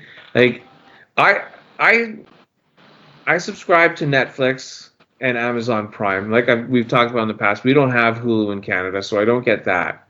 But I got Prime and Netflix, and I subscribe to Paramount Plus because it's pretty badass. It's got some really good shows and movies on it. But other than that, like, I don't have Disney. I tried Disney for a while. I just found that it just got to be too much, right? And like, so you had to pick and choose what you want. I mean, everything is a subscription service now, buddy.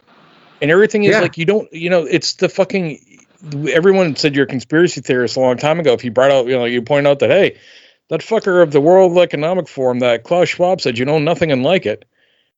But guess what? You now own nothing. And I don't think anyone likes it.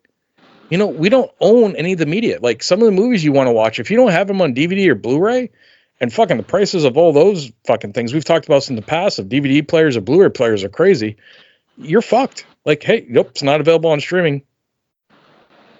Yeah, good luck finding it. Exactly.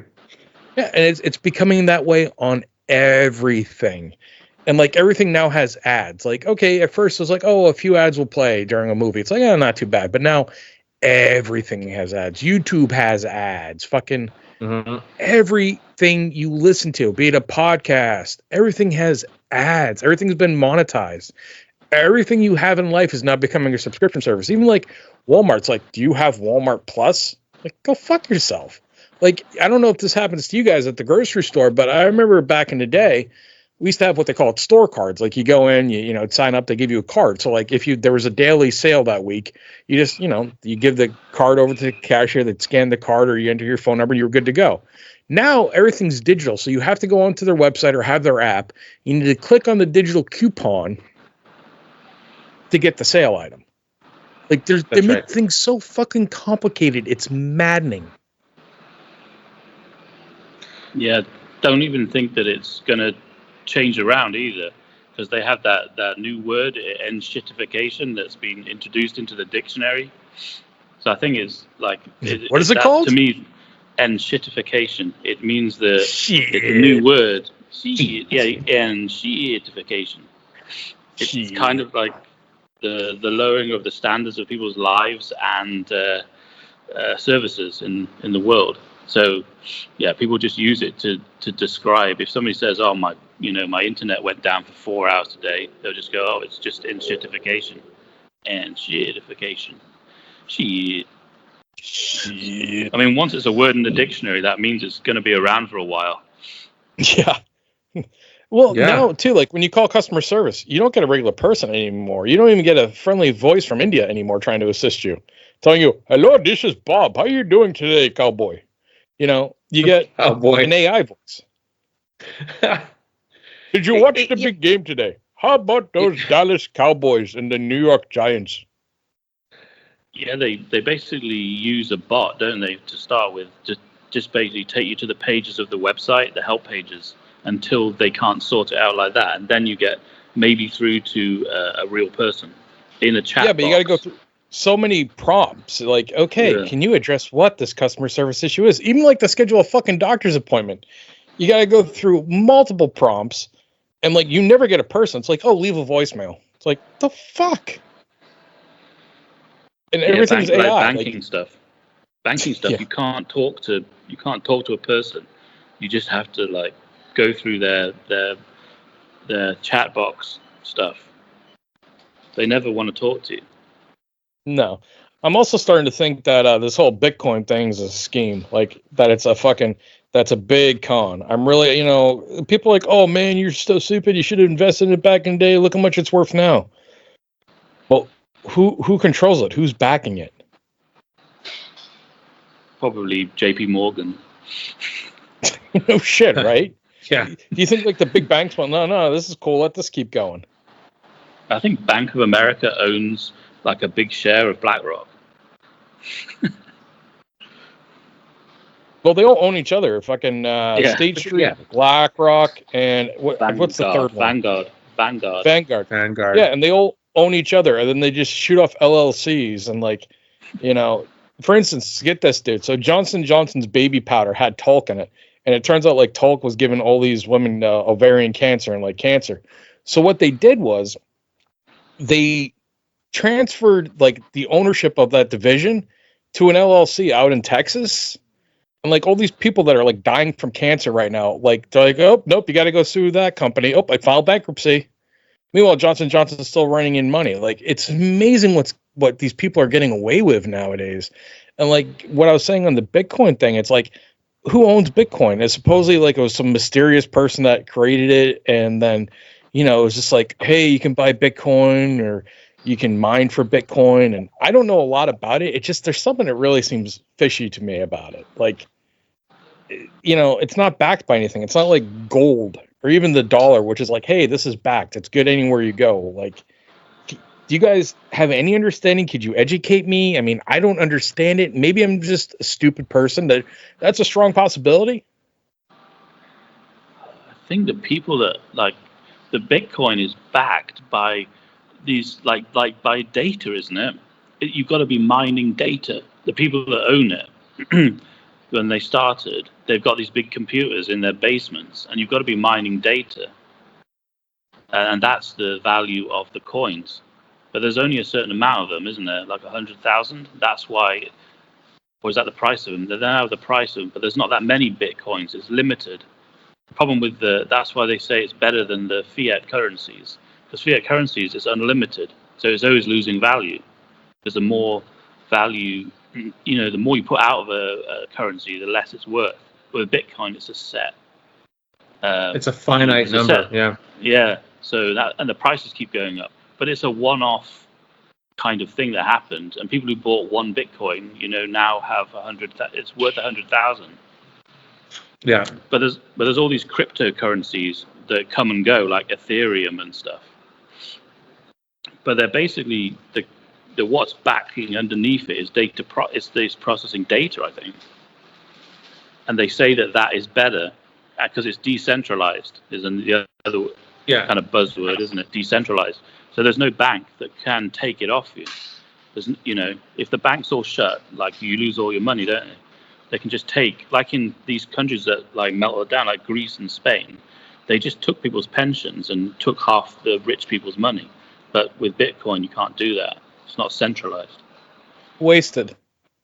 Am I wrong to think this seems like a trick to just get into a digital-only currency, just to move away from that to become like the whole system just become digital and then eventually become like a currency? Like you were saying, China has a thing where what is it called? What's that? Well, China has been kind of flirting with the idea of its own kind of cryptocurrency, yeah. And the US has been talking about CBDC, central banking digital currency. So the officials that came out and talked about it, they talk about it. They say that there's too much crime, and money laundering in the current banking system with the sort of real currency, and they want to protect everybody in business by introducing a new central bank digital currency. So wouldn't that seem like a backdoor? The idea. Wasted. Wouldn't that seem like a backdoor to the social credit system that you've talked about in China? That's what I was looking for earlier. Yes, it's kind of automated as that, but the officials or the authorities that come out say that it's to fight crime, organized crime, basically. But everybody says it's not. It means that you can just it's digital currency. They can just take it off you. They can just shut down the banking system. And like you just said, you won't be able to get on planes because you ate too many steaks this week, things like that. Yeah, there'll be travel bans, and they can attach it to your social media. So what you say, the social, like you said, social credit score. That's another danger of it. But the big danger is that they've basically got the whole system totally under lockdown. But that does stop criminals, they say. But as we probably all think anyway, they're the criminals. I mean, HSBC is like responsible for all the it launders money for the Mexican cartels, and they're allowed to do it. They just pay the fine and keep going. Yeah. So, Liarz, are you seeing what I'm talking about? I see your point. Yeah. I don't think I'm as skeptical about Bitcoin. In particular, Bitcoin. I'm skeptical about other cryptocurrencies, not so much Bitcoin, because it's a finite number. I mean, there's only a certain amount of Bitcoin that can be mined, and it seems. I mean, there's the whole. What was the guy's name that started it? Satoshi Nakamoto was his name. He started the first Bitcoin, but nobody knows who he is. Like, he's a mysterious guy. I think he died. He works in Langley. Yeah. Wasn't he Japanese? Yeah, he was in Japan, though, wasn't he? Yeah, he's Japanese. Yeah. Yeah, I think he died. Nobody really knows Japan who he via was. Langley, right? Virginia. He what now? It's in the Japanese restaurant near Langley. Oh. Yeah, I don't know. I'm not. It's difficult to understand. Like, Haley Welch, the Hawktua girl, like, she just released a cryptocurrency, and she got all these people to buy into her cryptocurrency, and as soon as it was released, it just tanked. Right? So everybody invested in this cryptocurrency, which is now completely worthless, and somebody made off like bandits with their money, and we're talking in the millions, right? So whether or not it was her or the people that she got involved with per shady, who knows? I don't know. The truth will come out sooner than later. Isn't she propped up by Logan Paul and his brother Jake Paul? I'm pretty sure she's propped up. That's like who she does her podcast with and everything like this.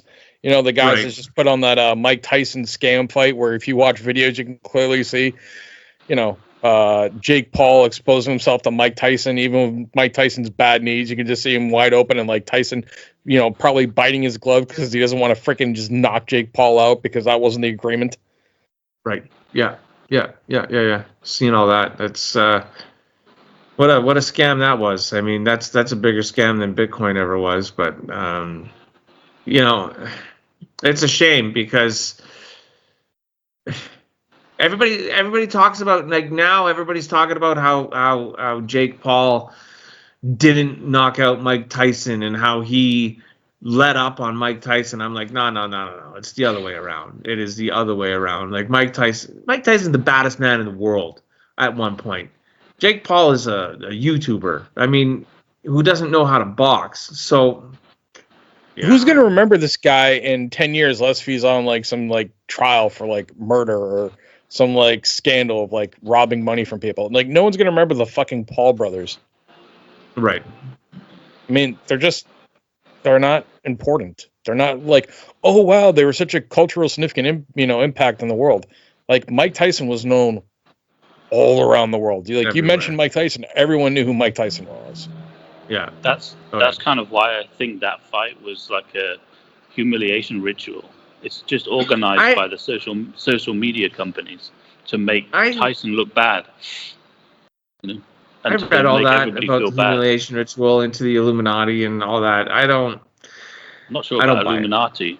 I reckon. Well, that's the humiliation ritual, right? Is that you have to go through a humiliation ritual to be initiated. It's kind of using the same terms, but it's more like just a way of ending the sort of Gen X kind of dominance and continuing the social media kind of culture.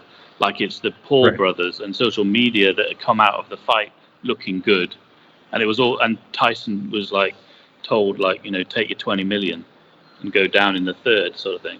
Well, not go down, but it was all orchestrated. It seemed like a fake fight, and social media benefited, Netflix benefited. It wasn't it wasn't like a real fight. Tyson wasn't allowed to win. Right. That kind of thing. Not really. I mean, don't get me wrong. Tyson looked like an old man, and he looked like he was suffering medical issues, and his knees were shot. But at the same time, I mean, the guy was leaving himself wide open. You can literally see Tyson not taking punches when he wanted to, and then him biting the gloves. And I remember the commentators like, "Oh, this is what Mike Tyson does." I'm like, dude, I've watched a lot of fucking Mike Tyson fights. He doesn't bite his gloves. I don't ever remember Mike Tyson. He nearly got him in the first round. Yeah, and then Jake Paul was running away. Yeah, and then you saw them like clinch up, and then magically it all stopped. It just looked like they were playing for time at the end, trying to make it look like a fight when it wasn't. No, but do you remember in the first round, Wasted, where they were fighting, and then like Tyson got one in on them, and then they clinched up right afterwards, and then the rest of the fight there was nothing. Yeah, it started out like Tyson looked like he was going to win. I was like, he's going to kill him in the next round, and then it just stopped, like artificially. Yeah. You saw that, right, Liarz? I watched the whole thing. Yeah. Yeah, but you know part I'm talking about. Like, and after that, it was just like, yep, nope. This is not what we cheered upon. It was artificial. There was an artificial kind of break in it. It's like, make it look like you're going to Tyson him, then don't, and then just run the clock down. Yeah, no more of this. But I mean, I don't know, man. It seems weird overall. I know we've got some other topics. Liarz, you and Wasted had a topic about. I know it's going to be a longer show tonight because guess what, folks? We're probably going to fall into a 3-week window on this, and I apologize, but we got some stuff coming up. Laurel Canyon. And now we talked about this briefly about Jim Morrison's dad being an admiral involved in the Gulf of Tonkin, but there's some really interesting things, and I didn't want to like skip this on the show because I thought it was interesting when you guys were talking about it, and like, yeah, let's definitely do it. So, guys, let's do it. Sure. So the Laurel Canyon music scene of the 1960s is an interesting one. It's a pretty new topic to me, so I'm not super well versed in it. I'm still learning about it, so if I make any mistakes, I apologize. But there was a book by an author named David McGowan called Weird Scenes Inside the Canyon, which is a play on words of Jim Morrison and the Doors' Weird Scenes Inside the Gold Mine, about how the book, the CIA was influencing the Laurel Canyon music scene, which affected several prominent musicians who from the area, and were part of secret operations like MK Ultra and COINTELPRO and the CIA and stuff. He went on to bring some facts, some verifiable facts too, to make his point. Nothing is really concrete; it's all conspiracy. But it's definitely interesting to see that so in the music scene, there was Frank Zappa and Jim Morrison and the Doors were there. Neil Young, Dennis Wilson, David Crosby, even Charles Manson was part of the Laurel Canyon music scene. And so what's very odd about it is that a lot of these musicians, their parents were high-ranking military officials, right? So Frank Zappa, for example, his dad did some work for the OSS. Jim Morrison's dad was an admiral who helped orchestrate the Gulf of Tonkin, which is a huge conspiracy theory in the world of in that world. It ties between Charles Manson and like I said, people like Dennis Young and Neil Young and David Crosby. David Crosby, he came from a very wealthy family, and that had ties to enormous amounts of prominent politicians, businessmen, and industry leaders. One of his ex-wives was a direct descendant of a founding father. Crosby used to claim he was in Vietnam too. So, one of the things too that he alluded to was that the Doors were inventions of the government, and they were put together by intelligence agencies to discredit the growing anti-war movement and to repel young people away from leftism towards the hyper-individual hippie movement, right? He theorizes that the members of the Doors didn't actually record any of the studio material, that instead it was all done by a backing band that was called the Wrecking Crew. They were a bunch of session musicians that were popular. What's that? There's a great documentary about the Wrecking Crew, by the way. Oh, sweet. Check it out. Yeah. So they're session musicians, popular on a lot of 60 records. And he went on to say, if you don't believe me, just listen to like the Doors Absolutely Live from their 70 concert, from one of their 70s concerts. They sound awful, and they don't sound anything like they do on their recorded albums. Now, whether or not this is true or not, I don't know. I kind of disagree with them. I have a couple Doors live albums, and I don't know. They don't sound amateurish to me, and they don't sound awful. I think they sound pretty good live. So that remains to be, that's up for debate. But what do you got on this, Wasted? Well, another band that was kind of part of the broader thing was the Grateful Dead. Like, people always say that the Grateful Dead were the CIA's drug dealers, and the CIA used the Grateful Dead and supplied them with the LSD, which they spread through the counterculture and Haight-Ashbury scene, just to kind of like destabilize the anti-war Vietnam War scene. So, and that's basically what that's what they were doing in Laurel Canyon. They were sending like their own bands that they'd been training at this facility to destabilize the music industry. And Grateful Dead, Timothy Leary was the first person that like talked to them and gave them their first. So he became their kind of.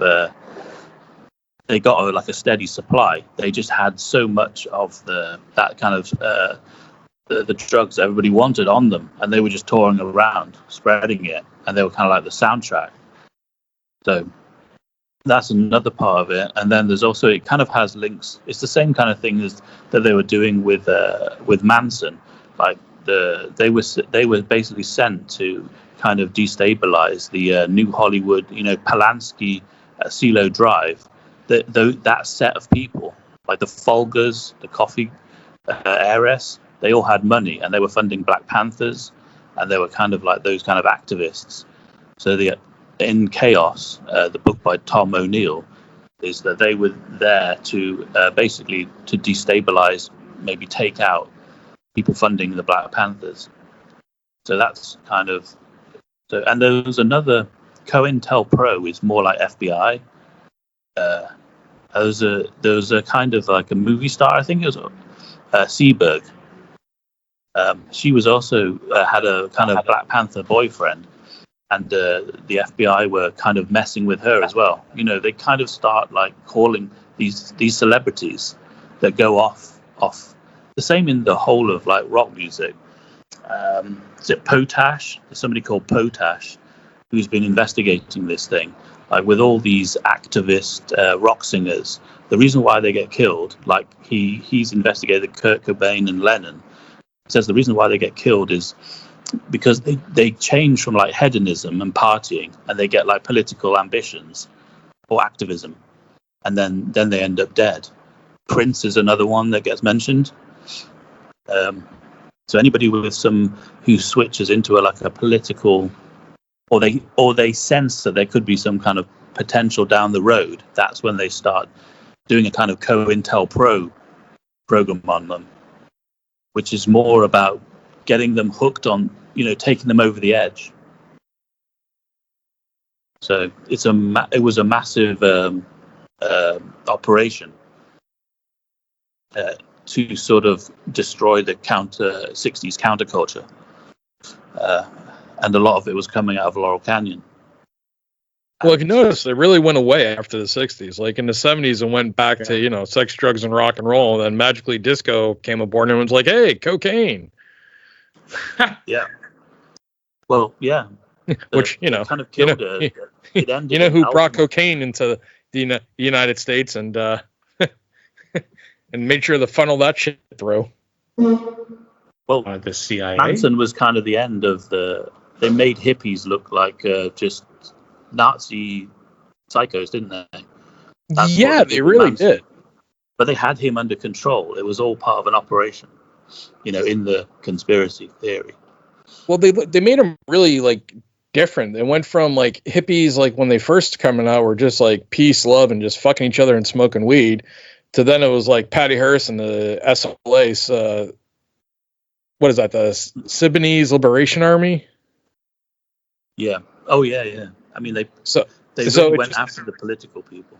Yeah, it became something where hippies were, just peace-loving people that just fucked each other and got fucked up on drugs and listened to music. Violent extremists.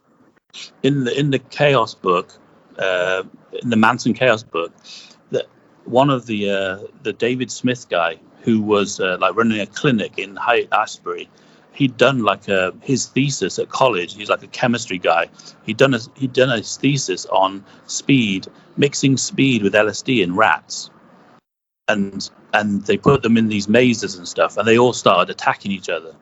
So the Manson program, when they sent him out into the world, his idea was it was kind of like a mixture of Scientology and he was mixing speed with LSD, and it turned everybody into a psycho.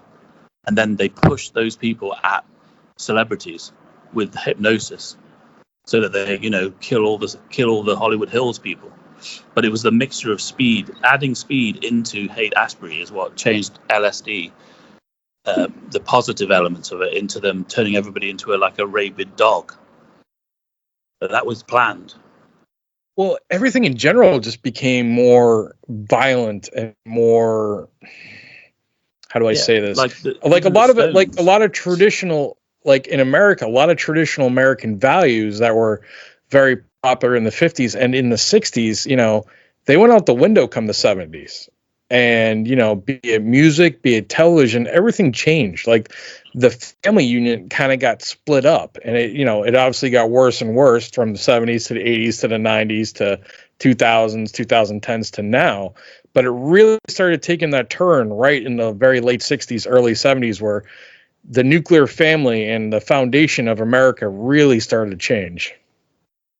Yeah, that is in the fourth turning. It's like that's the start of the sort of the change from the awakening to the unraveling, and then the 90s was the unraveling, where all spirituality and stuff kind of goes out the window. Because Give Me Shelter, that's kind of the end of the 60s, isn't it? The Altamont Speedway disaster, where everything turned darker. And people are getting murdered at concerts, and all the satanic albums came out then as well, from the Stones. It's all the satanic rock in the 70s. So they kind of changed from flower power. They kind of set out to destroy flower power, and they just turned it into like anybody, just like rap. When rap goes to Hollywood, it suddenly comes in contact with Satanism. You could argue that's when the urban decay started too, where the cities really started getting bad. Because in the 50s, 60s, the cities were, rather safe, pretty clean. I know you had the big thing in Chicago back at the DNC back in the day, and you had the riots, I believe, in Detroit too, but those are more civil rights related. But the actual, like, the decay in the cities really started in the 70s. Like, New York City in the 60s and 50s was pretty damn clean and safe. By the 70s, it was fucking, Charles Bronson running around doing Death Wish. Right. Yeah, it's always like a chicken and an egg thing. Like, did the culture and the music, it was all the drugs, wasn't it, and the music that turned a lot of the crime and the serial killers seemed to come out of some influence of the music, like, and the culture. Everybody, was like following these like satanic bands supposedly. Like everybody thought Sympathy for the Devil was like Mick Jagger was Satan for a certain time. I don't know, and that seemed to be influence the culture. They took everybody down a dark road. So the crime sort of became scary. Wasted. Look at it this way, dude. Back in the day, like when serial killers were happening, they were all like, on the national news. It was like everyone knew about, the Zodiac killer or the Green River killer. People knew about this. They knew about Ted Bundy. They knew about, let me try and think of another one here that was famous. The, what was that guy? The Night Stalker. You know what I mean? They all knew about this. But nowadays, when you have Richard Ramirez. Yeah, but when you have serial killers now, they don't even get brought up on national news. There's people out there right now, serial killers, and no one talks about them. There's crazy amounts of gang violence in the cities where innocent people, like just bystanders, are getting shot and killed every day, and no one talks about it at all. I'm not saying the thing that happened to the guy who got the United Healthcare CEO that got shot. I'm not endorsing anyone getting shot in cold blood like that. I don't care that the health insurance companies they all suck and they take advantage of people and they're all for profit, this and that. I'm not endorsing that. But that was one person getting shot, and that was just crazy media coverage. But every day in the cities, little kids, grandmas, they're all getting shot and killed, and no one fucking talks about that. No one talks about the crazy crime surge in New York City or in Chicago right now that just doesn't get brought up. It's they want crime because they want to fill. It's the prison industrial complex, isn't it? For each prison, they need prisoners to go into the prisons because each prisoner is like worth $60,000 a year to the government. So there's a whole kind of, they just want criminals, and they want crime, and they want those neighborhoods to destroy themselves. They don't. But do you think Wasted, and you can obviously argue that probably World War II is when the government really started getting involved with propaganda and media and entertainment because, gather up the troops, let's support our troops for World War II, get behind the war cause, sacrifice this and that. But do you think the propaganda after that really started picking up again in the late 60s, especially like you guys were mentioning in Laurel Canyon? Like that was the next step. Like, hey, we've already done like the war movies and the John Waynes, we've already done, support your country, sacrifice. Go see the latest war movie, to nowadays where it's, or not nowadays, but back in the late 60s, it was like, let's get involved in the music industry. Let's get involved in the films. Let's get involved more so we can control the narrative.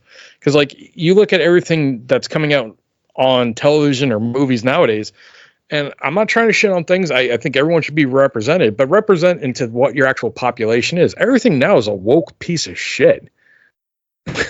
Just flat out and simple. It's the same kind of. It's the same people that are just trying to control it, though. But it's just different goals and different. Like after the war, you've got like what is it? All the Operation Paperclip guys, all the Nazis are basically getting into the CIA and stuff. So that's where MK Ultra, came from. The first Gottlieb, the guy running it, was working for the Nazis in the end of the Second World War, and he was the guy who was running the MK Ultra programs at the start. So I mean, they now seem to have turned like entertainment and like online TV. It's all a kind of it's all has very similar kind of traits to those MK Ultra programs. It's all about sort of flashing lights and repetition, and fear, to then fill your brain with what they want you to think. The woke part. That's kind of how it works. Watch some really scary horror movie on Netflix, and then the next thing, and then they slip in some kind of woke message into it. That's classic, like MK Ultra on a sort of like mass media scale.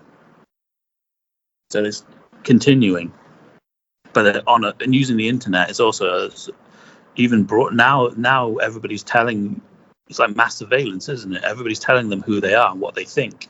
It used to be that you just got told or threatened by propaganda and stuff like that, suggested, but now you're basically telling them what you actually think so that they can. My question to you is this though, Wasted, with and I'm not saying that everything Joe Rogan says is right and accurate, but where you have free speech platforms as big as like the Joe Rogan show or even X itself of Elon Musk pushing free speech the way he is, do you think that the genie's out of the bottle now and they can't control free speech no matter how much they try and they want to, rein it in, that they're going to end up in a V for Vendetta situation where people are like, nah, we're not doing this shit no more?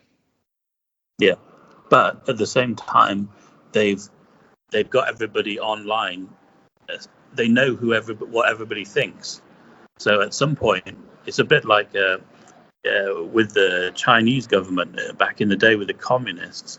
They said, okay, normally you're not allowed to say what you think, but for the next 2 weeks, you can say whatever you want. So everybody started saying what they wanted, and then they rounded them all up and killed them.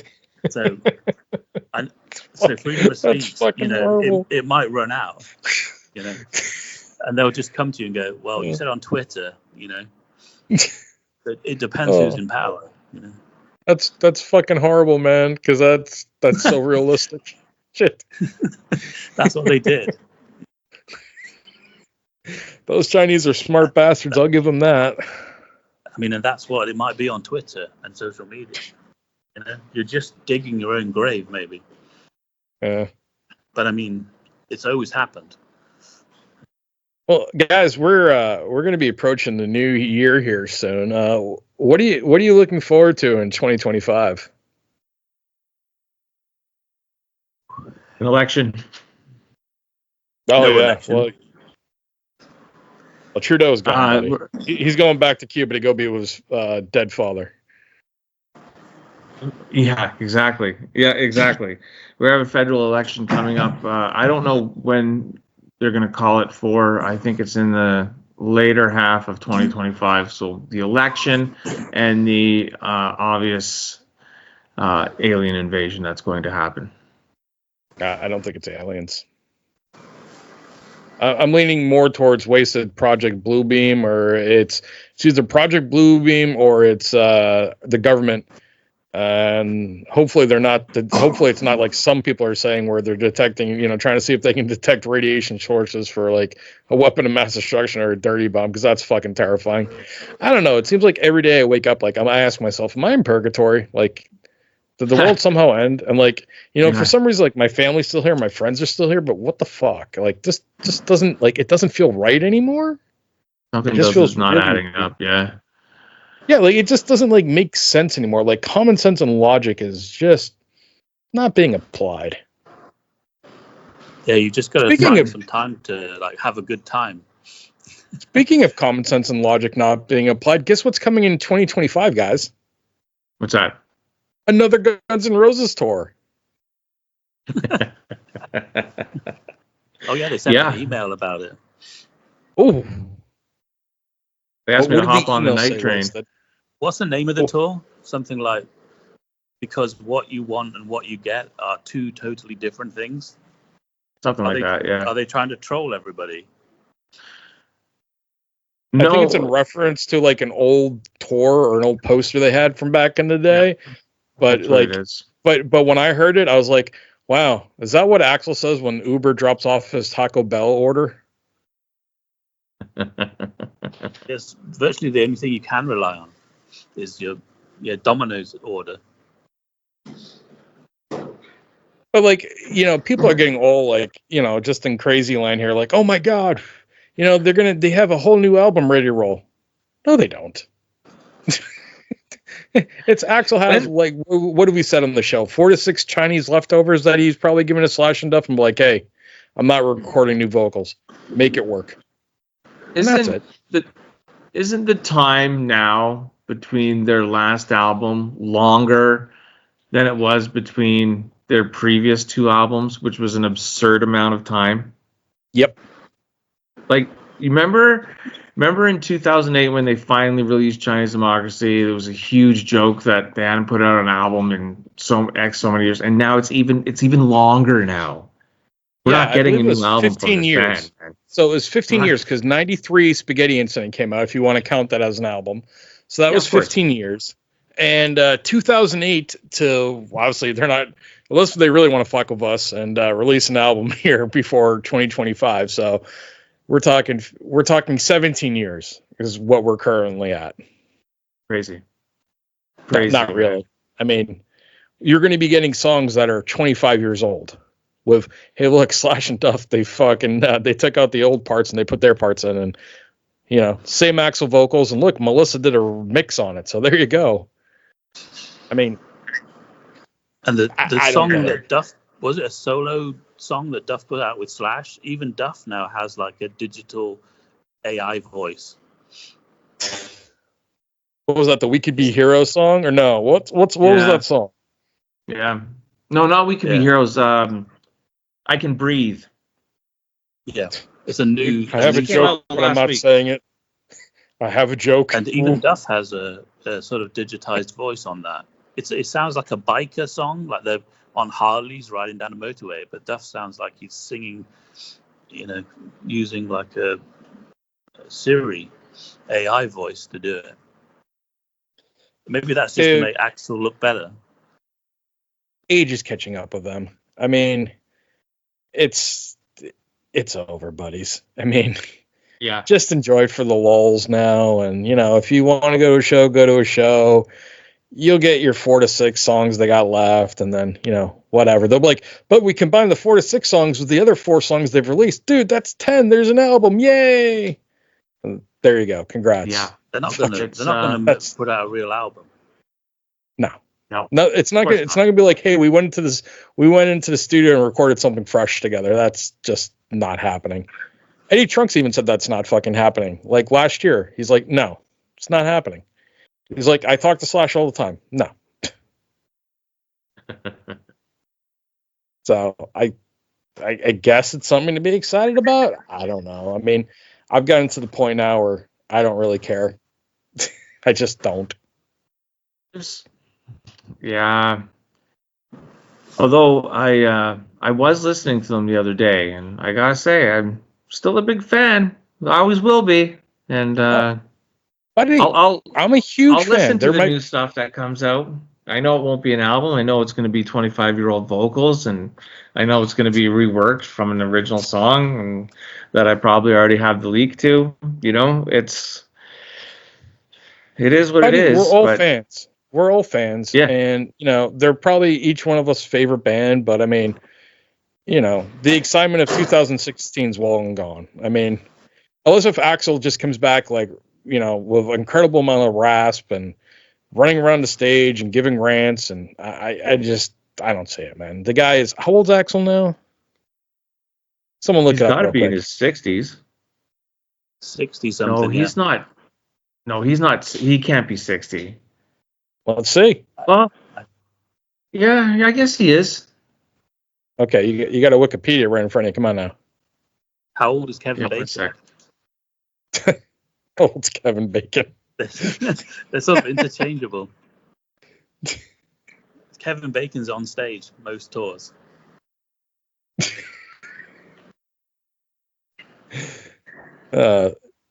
Yeah, dude, I gotta think 62. Axl's probably, dude. 62 going on 63 years old. What are you expecting here? He's fucking 63, 62 years old, man. Fuck. Going on 63.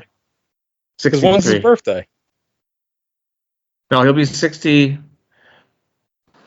He'll be 63 in February. Okay, so basically he's 63 years old, bud. Yeah. What are you expecting? Not much anymore. Although, you know what, though? I did like that Love to Love song. I thought it was good. I did. Truth be told, I did like it. I'm just hoping he goes, what we've always hoped he went. What is that guy, the Andy Kaufman used to dress up as? The troll people. Oh, fuck, I'll have to look it up. Yeah. Come on, Wasted. I know you're drunk as fuck right now, but you should at least be able to help us. Andy Kaufman. He used to dress up as somebody. Oh, Tony Clifton. I want Tony Clifton Axl residency. That's all I want. With a full fucking orchestra and just Axl talking along, talking before he does the songs, tells you the stories about him, and just Tony Clifton Axl style. Facekicker used to have that as his avatar back in the day, if I remember correctly. I want Axl Tony Clifton. Yeah, I agree. Does he need to grow a mustache? Oh, if he would do the whole outfit with the sunglasses, the mustache, the raincoat. I mean, he's already wearing the shit blazers now. For some reason, he's dressing up like he's Mickey Rourke. I don't know if he just went into Mickey Rourke's fucking house and let me borrow some clothes, but now he's always wearing a vest, with no shirt underneath it and fucking a sport coat. He actually looks like that bank robber Hollywood. Axl looks like he's wearing one of those Hollywood masks. Oh man. So what do we got first on calendars? New Guns N Roses album or a full-blown alien invasion? Aliens. Yeah, that's probably more likely. Yeah. Come on, Wasted. You're the Guns N' Roses aficionado. You're our insider, so. Oh, you do what kind of stuff will they release? They might release some kind of single, yeah. Another one, a kind of 1-2 combination on YouTube at the beginning of the tour. They normally do it, don't they? Just to get things going. Might get Atlas and State of Grace looks like a kind of similar thing to Perhaps and the General. Oh no, you're getting Monsters by since that already leaked. That's going to be coming here soon. That's guaranteed coming. Since that fucking leaked, Fernando's going to make sure that fucker gets out, and we know Atlas is done. So that'd be my guess of the two we're getting. That's true. They always, no matter what, they always re-release something you've already heard. Yeah. So why would they want to get out? Monsters with Oh My God 2. Right. Well, Liarz wants to wrap this up. I got that in a message here, and I guess I shouldn't be reading that out loud. But we've done a pretty decent long show tonight. Right. So, Waste, is there anything you want to say? Adios. All right, Liarz. I'm good. Yeah, well, take us out. Oh, good. Thanks for listening, everybody. Hey, everybody, thanks for listening for real. And thanks for tuning into the Never Trust a Thanksgiving Shart video we have on the website. We really appreciate it. We've got a lot of new subscribers from it, and it doesn't go unnoticed. So I don't want to make this long-winded. I did that last episode, and so thanks everyone again. So look for us on YouTube. We're also on Spotify, and from Spotify we branch out to pretty much all the podcast platforms, and then of course we're on Rumble as well. If you like the video, please hit like and subscribe. Please leave a comment. I'm trying to get back to everybody. I think I have, so I'll leave a comment and I will get back to you. And on that note.